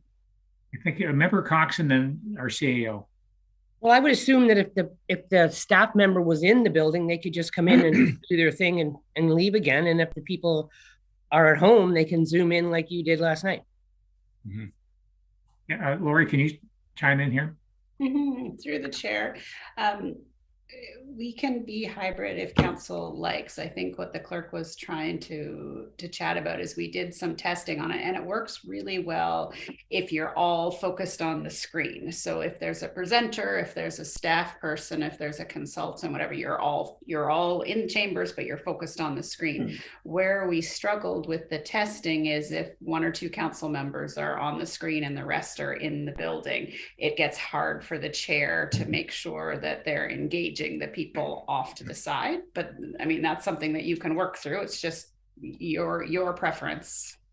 That's where we saw the challenges when we tested it. Thank you. I think we should put a motion that we use the hybrid version if that's okay with the committee. And if members can be there in person, they can, and if they can't, then yeah, make the best make the best we can do with it. Yeah. Second, I agree. So if that's the way committee wants to go, then there will be a minor amendment to the council procedural bylaw that I'll bring forward straight to April council. Because right now we don't have that hybrid flexibility for council members themselves. So we'll just do that one line amendment to the bylaw, and then we should good to go. We could start with April corporate services if that's what committee wants to do. Given that it would be our first in-person corporate services committee meeting, we still do have to make sure all your tablets are muted and such appropriately. I would ask that for those that are going to be attending in chambers to please show up more like 10 minutes ahead of time so we have time to make sure all the AV stuff is working. Not 5 minutes, 10 minutes at least, just so that we have time to make sure everything's acting smoothly and we're set up to go. So with that, I do have a motion for you. Okay. So it'd be that the Corporate Services Committee meetings be held in a hybrid format commencing with the April 26th, sorry, typo. April 26th meeting, and that the necessary amendments to the council procedural bylaw be brought forward to the next council meeting. Okay, we have a mover for that, please. Moved by member Cox, seconded by member Jansen. All in favor? Yes. Thank you very much. No, thank you. Okay, we'll continue on new business unless otherwise directed by Allison here. 2.1.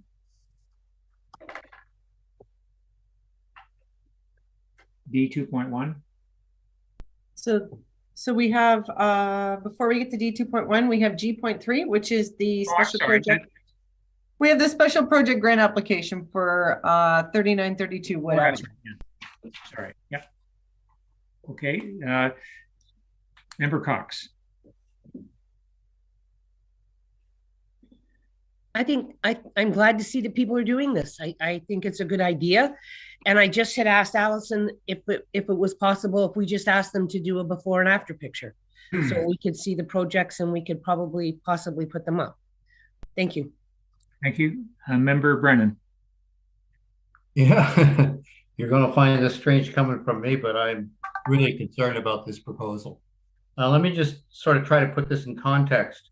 They're looking for 4 or 5 trees at a cost of $500 a tree. If we do that for every resident with shoreland, we'll be surely broken. Furthermore, that's not what's required to rehabilitate shorelines. Let me just take you on a bit of a shoreline and riparian zones that are talked about here. They're important. The first 30 meters of land is important because it actually supports up to 70% of land-based wildlife, 90% of aquatic wildlife. And of course, with over 55% of our species under pressure around freshwater, the kind of idea that this person has put together is fundamentally good, but because you're going to protect against pollution, habitat fragmentation, invasive species, and so forth. But we don't even know what the soil type is here or what the trees are, not to mention the fact that that's an expensive tree. I don't buy that for my property. We need to use native trees when we're doing this. We should be using shrubs when we do this because those waterfront properties benefit from different rooting. And you've got to consider things like soil conditions. You got to consider bloom and fruit time of year. Things like wild columbine, things like serviceberry, black elderberry, red osier dogwood. Just there's all kinds of things. And then the right trees, it depends on what you've got. If you're down on the Cottage shore there's massive oaks down there by the Leacock Center, which you wouldn't expect by the shore, but the soil is right there. But this site might require silver maple, nannyberry, and others. What I'm suggesting is SIA has had a program in the past for rehabilitating shorelines.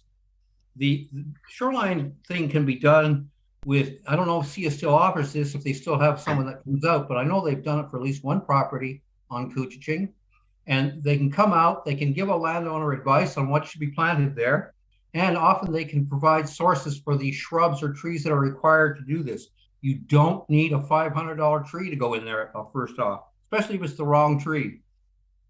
And there are other habitat features. The application speaks to the fact that there's some old trees on the site, fallen branches, down trees, and all kinds of things like that are perfect habitat for turtles, great blue herons, and others. So there's a whole lot of things that can be figured into this thing that this application just skips over. So I just think it's not the right, I can see us providing special projects for flowers on public bridges and things like that, but this is landscaping and it's just not the right approach. And if you do it here, how many more of these applications are we going to get? What do we get out of it from a natural perspection point of view? I think it's very limited at best, and it could be the wrong decision completely if the wrong trees go in there. So I'm not in favor of this. It's too much money for the project. I encourage the landowners or public property owners, whoever they are, to do things, but do it right. Get the right advice. You don't need big trees. You can use saplings, you can use shrubs, and do a perfect job, and the taxpayer isn't on the hook for it. That's my thoughts. Thank you. Member Burkett, and then Member Jansen. Through the chair and I'm not sure who can speak to it, but Severn Sound, do we not have trees that we're buying from Severn Sound for virtually nothing? Is that not something, I don't know if they would help us distinguish which trees need to be planted there? Would that not work better? And I think they're, what are they, $10 each or $12 each? They're not very expensive. I'm not sure. I'm just suggesting. Yeah. So Member Jansen and Member Cox.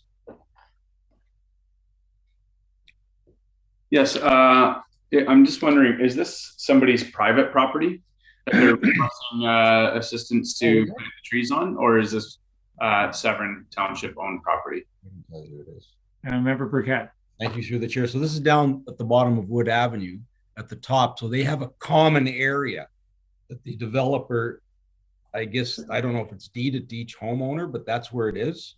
It's down there. Maybe Allison can speak to it. It's right down where they would enjoy the water. Go ahead, Allison. Through you, Mr. Chair, this is a privately owned, multi-person owned lot. It's like their neighborhood subdivision, but it's a private park. So, okay, Member Cox, and then through the chair to Allison, did we have a requirement in there that had to be on public land? Nope, I thought I talked about that. If I guess we have to think about this then. And the Severn Sound does come out to properties. Their tree sales are over. They don't have any more left. I already asked. But they did come to a few places in Coldwater, and they planted dogwood along the river to hold the riverbank in and things. But if it's private, I don't know how we're going to handle it. Okay, Member Burkett and then Member Minnings.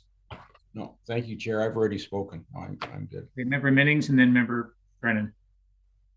Thank you. I too had to go out there to see whether or not it was public property or not. And I know that when we discussed this new grant and the repurposing of the former villages and hamlets, it was my understanding that we did speak about beautification, etc., to public lands, walkways, bridges, sidewalks, common areas. And I too am very concerned with any enhancements, landscape or otherwise, to private property. And I think that is not the historic use of this money, and it's certainly not the intended use of this money. So yeah, it's private land, and we would be setting ourselves up for a huge precedent. I just don't know how to move forward from this, but I understand that when we created this grant, that it comes to us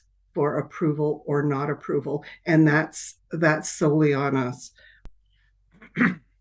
Case by case, right? Okay, and Member Brennan. Yeah, I just wanted to point out, even if this was public land, it's the wrong plan. What I was talking about would be far more appropriate for the kind of thing we intend to do here, and would be way more cost effective.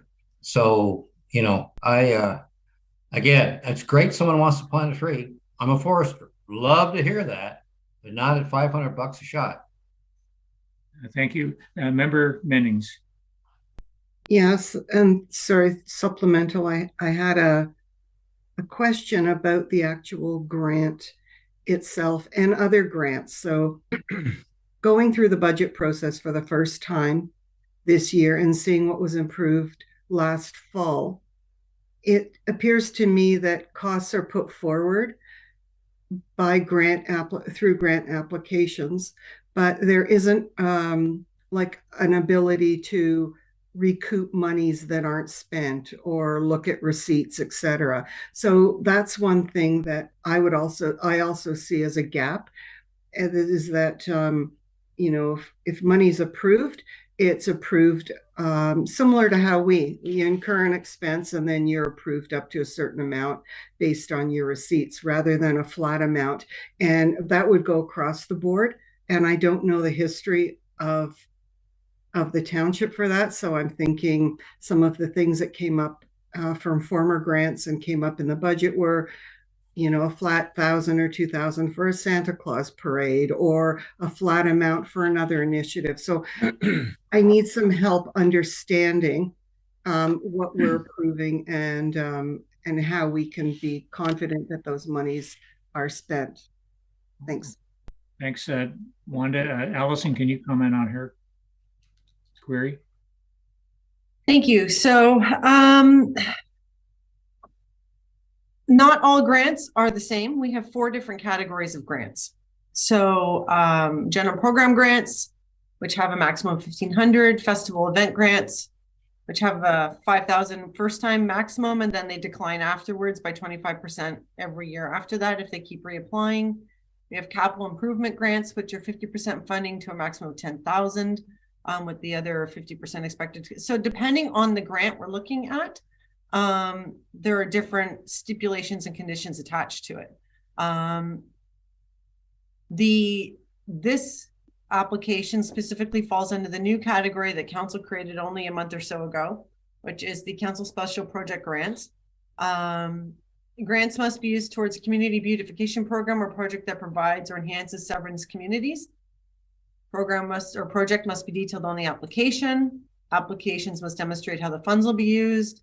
There is a final project report required. Normally for other 3 grant categories, we do have other limitations, but such as, it can't be used for memorials, fundraising events, team uniforms, school trips, that type of stuff. Those limitations were all waived for this new special grant piece. So, but they did that every application is going to come forward to council as it comes in. The grant policy is entirely council's. If council wants to look at the grant policy before next year's budget, I would suggest I bring that forward to a different meeting. That's a different discussion than what is before council today. If you'd like to, but that would have to come probably by June, because we start receiving applications because the deadline for next year's is September 30th. So, because normally budget's in November, so it happens that much earlier. So if council wants to look at the grant policy and ask questions, we can bring that back to maybe June committee, make any changes or ask any questions that committee wants to do. But today's discussion is purely about this council special project grant application that was received. So it's a motion to either approve or deny it. If there's other resources or avenues that we can point them towards, if it's denied, then we will happily do that as part of the letter. Okay, Member McIntyre and then Member Cox. Thank you, Chair. Through you to just a comment. I see that there are 26 residents who are going to benefit to some degree from this this particular grant that we're reviewing today. It's less than $100 a person to make 26 residents fairly happy. I think I would be certain that they'd all be in favor of 5 trees, which that makes it less than $100 a tree. I'm maybe looking at it through a different lens, but I feel that this is just exactly what we would be looking for in this grant.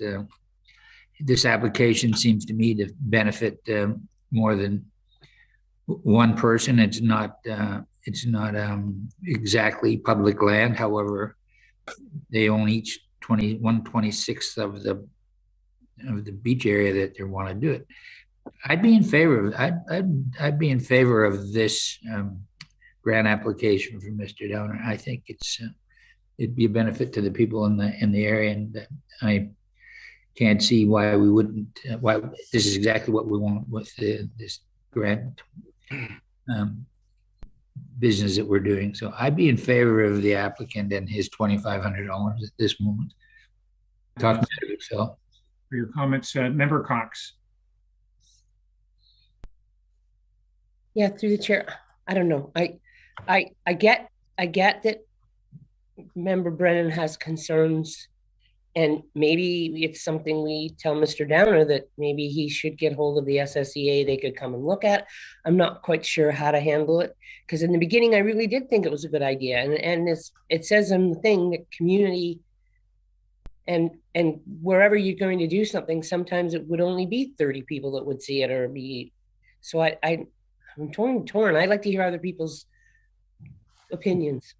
Thank you, Member Burkett. Thank you, through the chair. Would Severn Sound come out and assess? Because my concern is similar to Member Brennan's. I don't know who's planting the trees, and to spend that kind of money and find out that the trees died now, and they may be not native to that area. So I think if Mr. What's his name? Downer, thank you. Downer can give us a little bit more information. Is there actually a tree arborist that's looking at this to tell them which trees needed to be planted there? If not, would Severn Sound come and help them? And they may not need the $2,500. There may be another avenue where they can buy trees that would work in that area. Okay, Member Cox, and then I agree. I'm going to agree with Member Burkett on this one. I think we could defer it, and maybe staff could find information, and when it comes back to council, they could give us to find out if that's the Severn Sound wood, or do we defer it and say that we need more information? I'm not sure how you do it, but. Okay, Allison can speak. Thank you, Mr. Chair. The other option is that if council likes the idea of it and wants to proceed, is they can make it conditional. So instead of staff continually having to bring it back, is that council could approve the grant to whatever amount you want. So they've requested 2,500. You don't have to approve to 2,500 too, just to bear that in mind. And you can make it conditional upon consultations with Severn Sound Environmental Association on the trees selected in the property and all that type of stuff. So it's entirely up to council. Member Burkett. Thank you, through the chair. So can we buy a tree for $200? Member Brennan, is there a tree out there that we can buy for $200? You can go to any local nursery and buy a tree for $100 to $200. Okay, so right in Aurelia right now. So a $500 tree, I'm assuming, would include installation. You'd need heavier Yes. for a tree that size. We did that in Coldwater with an old maple tree. I'm just saying, you don't need the tree to be like that for tomorrow. You can plant a whole lot of trees on that shoreline for peanuts and achieve better results. And like, again, there's not even an indication that there's been any thought given to what type of tree it should be. So I don't know. To me, I wouldn't even spend that kind of money on my own property without a little more thought. Okay.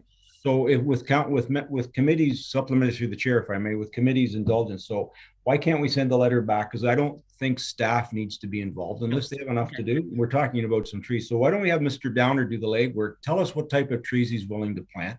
We're going to give him, we're happy to give him some money, but we need to know, is it a tree that's going to survive in that, or who's going to plant it, who's going to water it, and what type of tree, and have him come back to us. Because I'm happy to support it as well, but I don't want to give them $2,500. To Member Brennan's point, like, we may be able to buy 5 trees for $500. Okay, Member Minnings. Thank you. Through the chair, I'd be happy with that proposal, but I would also like clarification from Mr. Downer on what the 26 resident open space actually means, because I am confused. To me, it looks like a private property and not a group of 26 neighbors. So I'm not 100% clear on that, and it's not my understanding, or that's not my take on it from driving there, that there are 26 homes that use this property. So I just want that further defined. The other thing is the last sentence in the grant application that he's provided on how do you plan to spend the money. It would be that it would be visually appealing to boaters and others in the water in Severn in this area. So again, is that beautification for the community? Is it a community grant? I don't know. So I'd need more information. Member Burkett. Thank you, through the chair, to Member Menning. So when that subdivision was built out, that land was part, and I'll have him explain it, by my memory serves me, it was built out in 2009, and that land was donated to each of the 26 homeowners. I'm almost sure it's registered on title that they have use of it. So that's why he's come forward and said that there's 26 homeowners that make use of that. People, we'll let him explain it. Let him explain it. I think it's like AU Park. Yeah, I'm gonna go back to what Member Menning said before. I think this has gone off the rails here, that villages and hamlets would never contemplate private property, and it should be coming on township property to beautify the township throughout the township. And I have to disagree with Member McIntyre. We're on a loose footing here, and it's going to open a can of worms, and it should be on township property. That's what I think. But that's just I'd like to hear what the committee thinks about that. I'd like CAO. Thank you. I'm not going to comment on that. That's a definite council decision. I just wanted to add one wrinkle. It is, our understanding is, it is owned by the 26 owners through some subdivision development. But we also don't know if the 26 owners all want the trees, right? You have one owner is so that just a wrinkle, which makes it a bit more complicated. Okay. So do we ask them for more information, or we just refuse? I think you hold the vote and see if you want to give them the money or not. And if you do, then we'll put some caveats on it. Okay. I'm anxious to hear Member Jansen there. I like the idea of connecting him to the Severn Sound group that's there and seeing if there's a solution that can come up by just connecting him to services that are already in our community that may be cost effective that he can move forward with on his own. Perfect. So I have a motion for you, Mr. Chair, when you're ready. Okay, I'll let Member Minnings and then Member McIntyre to wrap it up, and we'll put a motion through. And also, in the interest of saving or not having any staff effort put into the back and forthing, I think that I'd like to see a different grant, a different wording, more detail come forward. But as submitted, I feel that I do have some more questions than answers. And I think that to save us all some legwork, rather than suggest they go back, this video is online. That the applicant should certainly be encouraged to continue to put grant applications forward. But I think collectively, all of the comments here, I think if they listen to them, that would cover all of the bases that I would need to see a more fulsome request for money come forward. Thank you. Member McIntyre. Through the chair.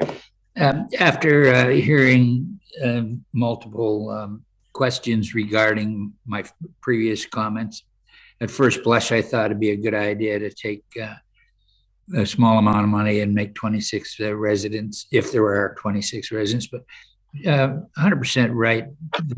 What Member Minnings just quoted, I think that it's incumbent upon us to find out more about Severn Sound and the cost of trees and what type of tree, all of that. And I maybe misspoke a little earlier. I think we should probably send it back for more information. Okay. Allison, do you have a motion? Well, you have a very confused clerk, so I'm going to put a, which doesn't happen that often, but you've managed. So I am going to actually read out a recommendation that the application be denied and that they be referred to SSCA for local resources. And we'll see where that goes from there. Okay. Who would like to? Okay. So you're going to read it? Or you've read it? Yeah, the motion reads that the special project grant application for 3932 Wood Avenue be denied and that the applicant be referred to local resources to assist with their project. Do a mover for that, please. By Member Brennan, second by Member Jansen. All in favor? That's carried. Thank you. So do you want to, is there a motion to go on camera now, Allison? There is. So the solicitor has joined us. So I think at this point we'll move into closed session, then we'll come back. So the motion reads that committee resolve into closed session that the meeting is hereby now closed to the public pursuant to the Municipal Act, SO 2001, Chapter 25, Section 2392, for the purpose of considering a proposed or pending acquisition or disposition of land by the municipality or local board. Thank you. We have a mover on that one. Moved by Member Minning, second by Member Jansen. All in favor? Carried. We're in camera. Hello. Good afternoon. Give me 1 second here, please.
So the motion reads that closed session adjourn at 2:04 p.m. and that the meeting is now hereby reopened to the public. Do we have a mover for that motion, please?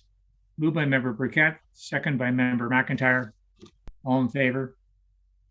Thank you, Mr. Coogan. Thank you, sir. Thank you, Mr. Chairman. Thank you, everyone. Thank you. So now we have 3 items to go back to. Right. So I think Judith has gone to the doctors, I think, so we'll have to. So 2.1, Gables Resort. So I can speak to that. Yeah, so this was one that Member Cox actually pulled. So through the chair, if I may, I think what we're looking is just to send a letter back as to why we're denying having a dock there. And for the benefit of the other members of council that weren't here, years and years ago, there used to be docks along that section of Lake St. George, so on Sparrow Lake, and I know Member Taylor is aware of it. They were removed. So by granting this person permission to build a dock, again, we'll go through the whole same episode as we did back at Peninsula Point. But I think Member Cox was just looking for a letter, and I think Madam Clerk, you would have sent them one anyways, stating as why council wasn't in, or committee wasn't in favor of allowing them to build a dock.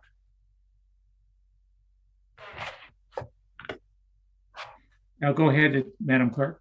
And just a heads up that these individuals were given a bit of the history before they submitted their letter, so they do know what did occur in the past, and they did know that it's a pretty slim chance, but they still chose to submit their correspondence.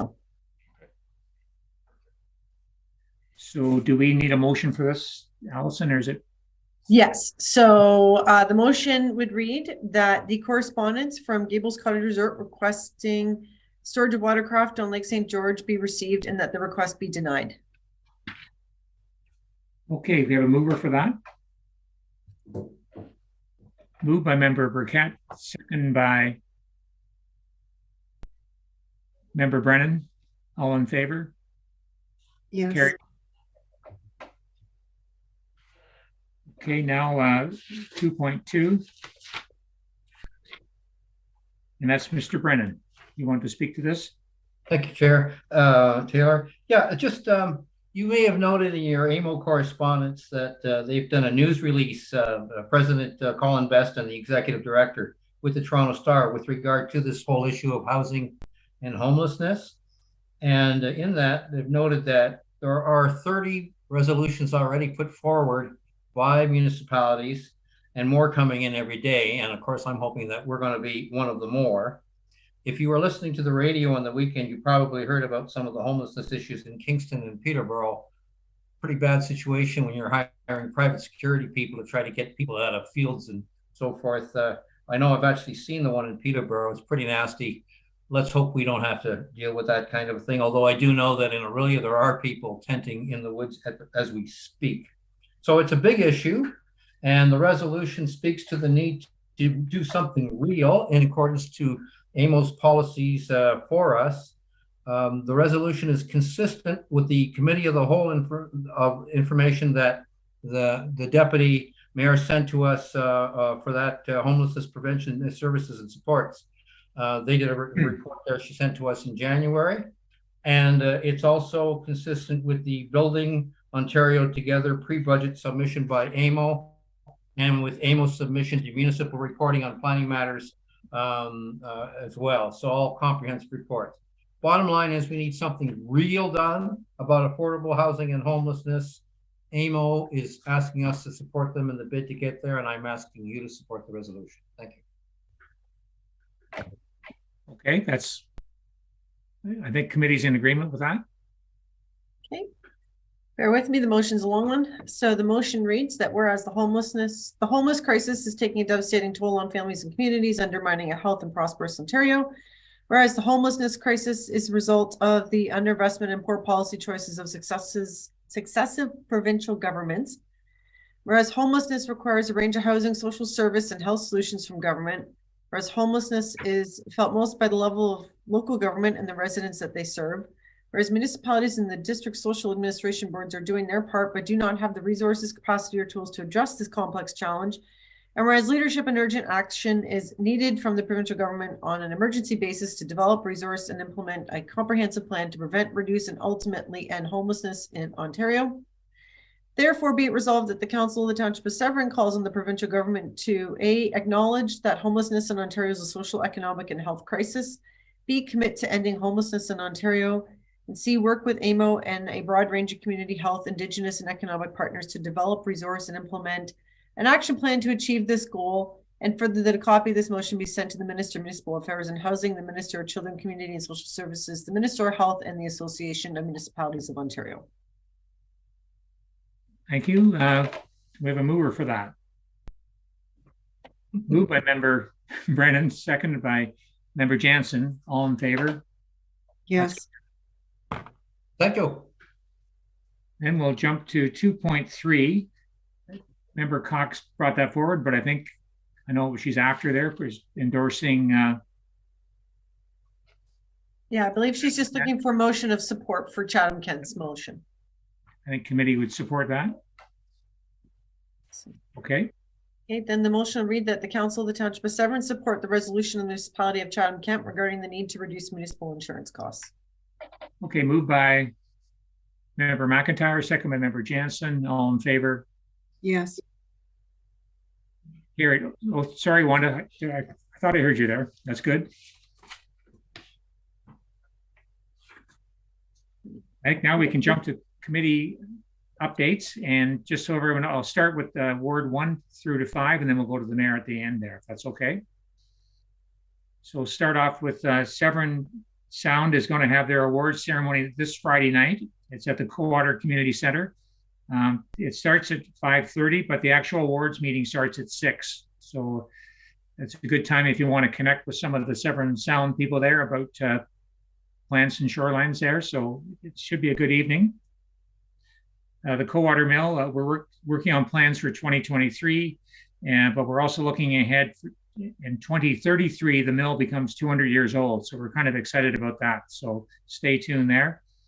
And yesterday, the mayor and I attended the floating cottage strategy, and the mayor can jump in after I speak here. And these changes that the province backed off on the 21 days and 300 meters and 1 kilometer distance doesn't apply to boats. So the argument goes right back to the fundamental thing. Transport Canada are calling floating accommodations boats. So it's right back to the very initial problem that what's a vessel and what's not a vessel. Do you have any more to add with that one, Mike, from our meeting yesterday? So listening to Cheryl and Claude, it's Claude, right? Is it Claude? Yeah. So they are referring to what happened in British Columbia, where they actually were able to stop them. And what they're looking at is the federal government has different rules for BC versus the rest of Canada. I think that's what I heard. So somehow we now have to lobby the feds to change the designation. Like, why are they siding with BC as these floating cottages not being a vessel, yet here in the rest of Canada, they are labeled a vessel. So I'm not sure how we're going to do it other than sending letters to the minister to try and understand better why they've done that. That's the best approach that I've heard yet. Yeah. Yeah. And the fellow from the Federation of the Cottagers hit it right on the nail, didn't he? That they're not happy with it at all. Anyway, so that's to be continued. And Lori sent a letter to the MNR supporting them, but if the feeling is that they get challenged on what a floating cottage is, they're going to say it's a boat. So on that note, we'll go to Ward 2 in Coldwater.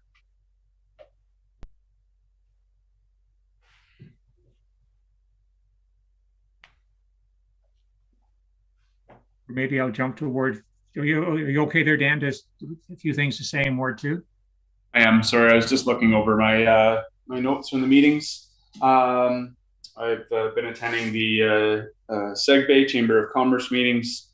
It's going very well there. They are actively seeking and looking for new members from the business community to join the Chamber of Commerce. They've kind of implemented a 30-minute radius by sea, by air, or by car as to the businesses that they'd like to attract into the chamber.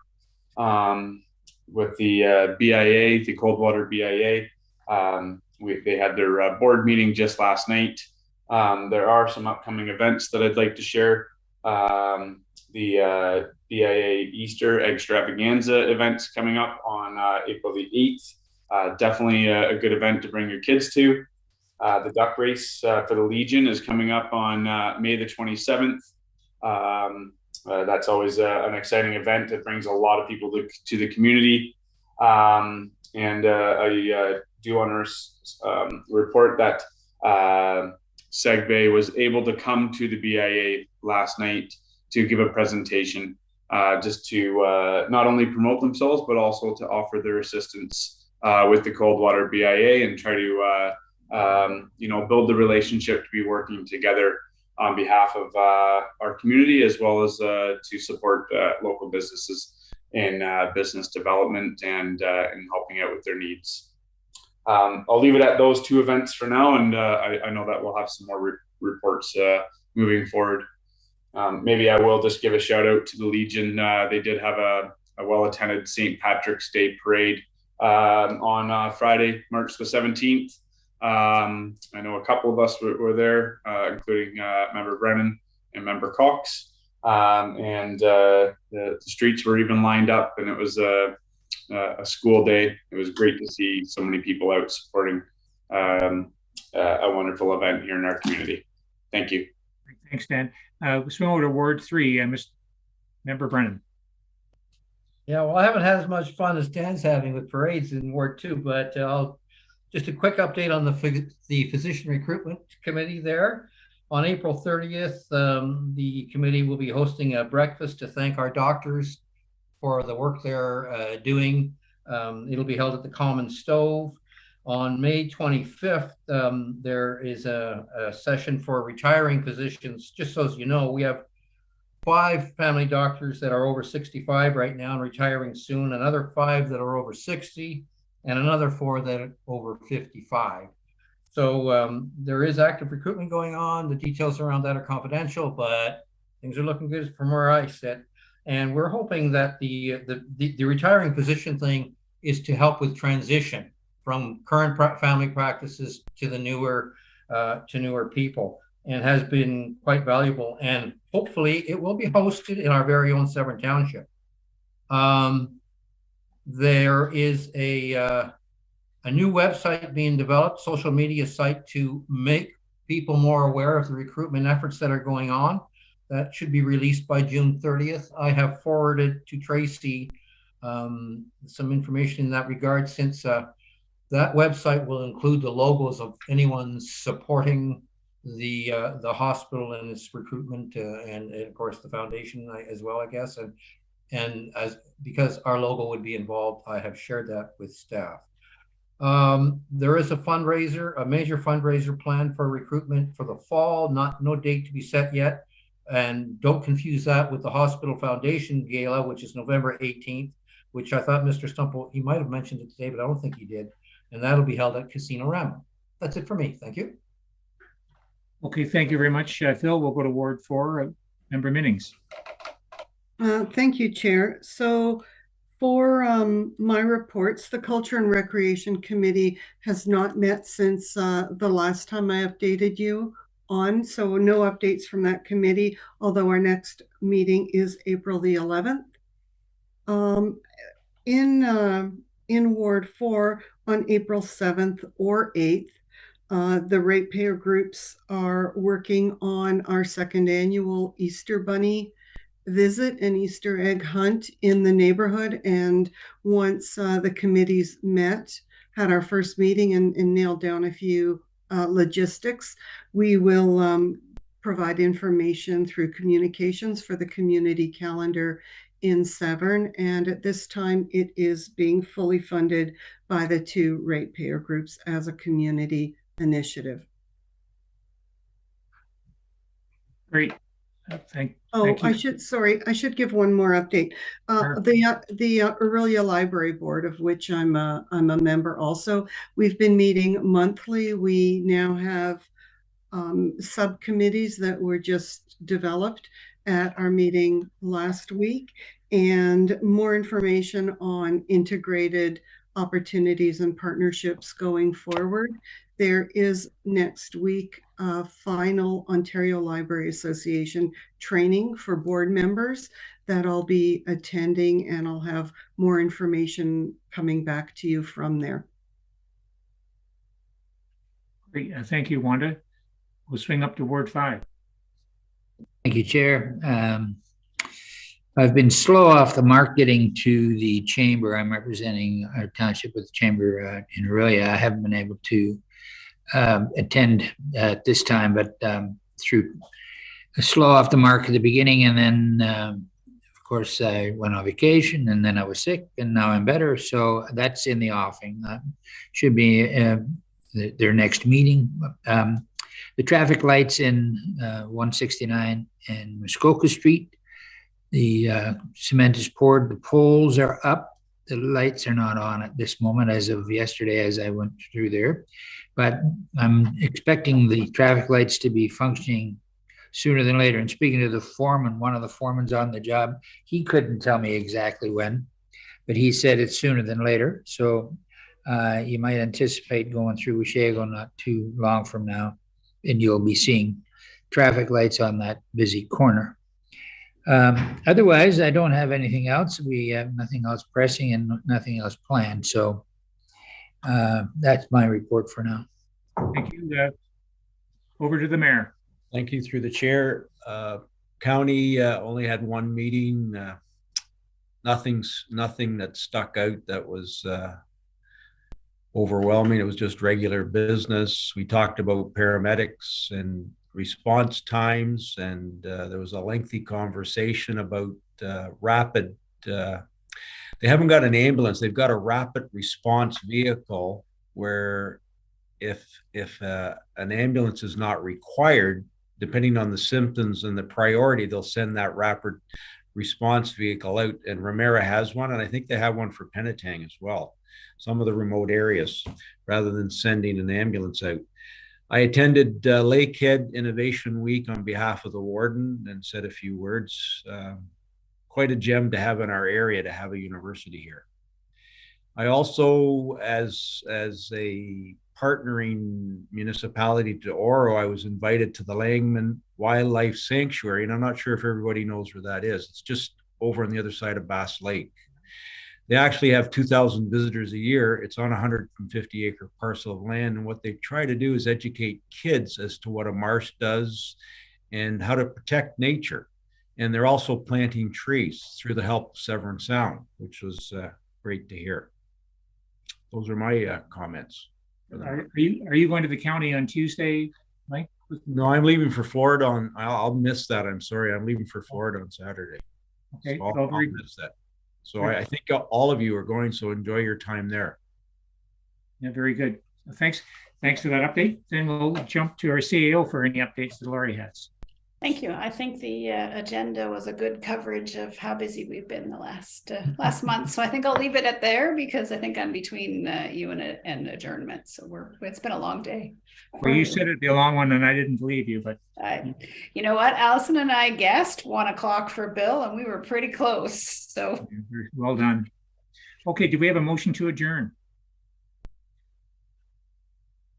Oh, 1 second. I can't hear you. I'm muted. There we go. That this meeting being is here now adjourned at 2:23 p.m. We have a mover for that, please. Member Brennan, seconded by Member Jansen. All in favor? Yes. Thank you. Thank you very much, everyone. Good job, Chair. Have a good, when do you get back?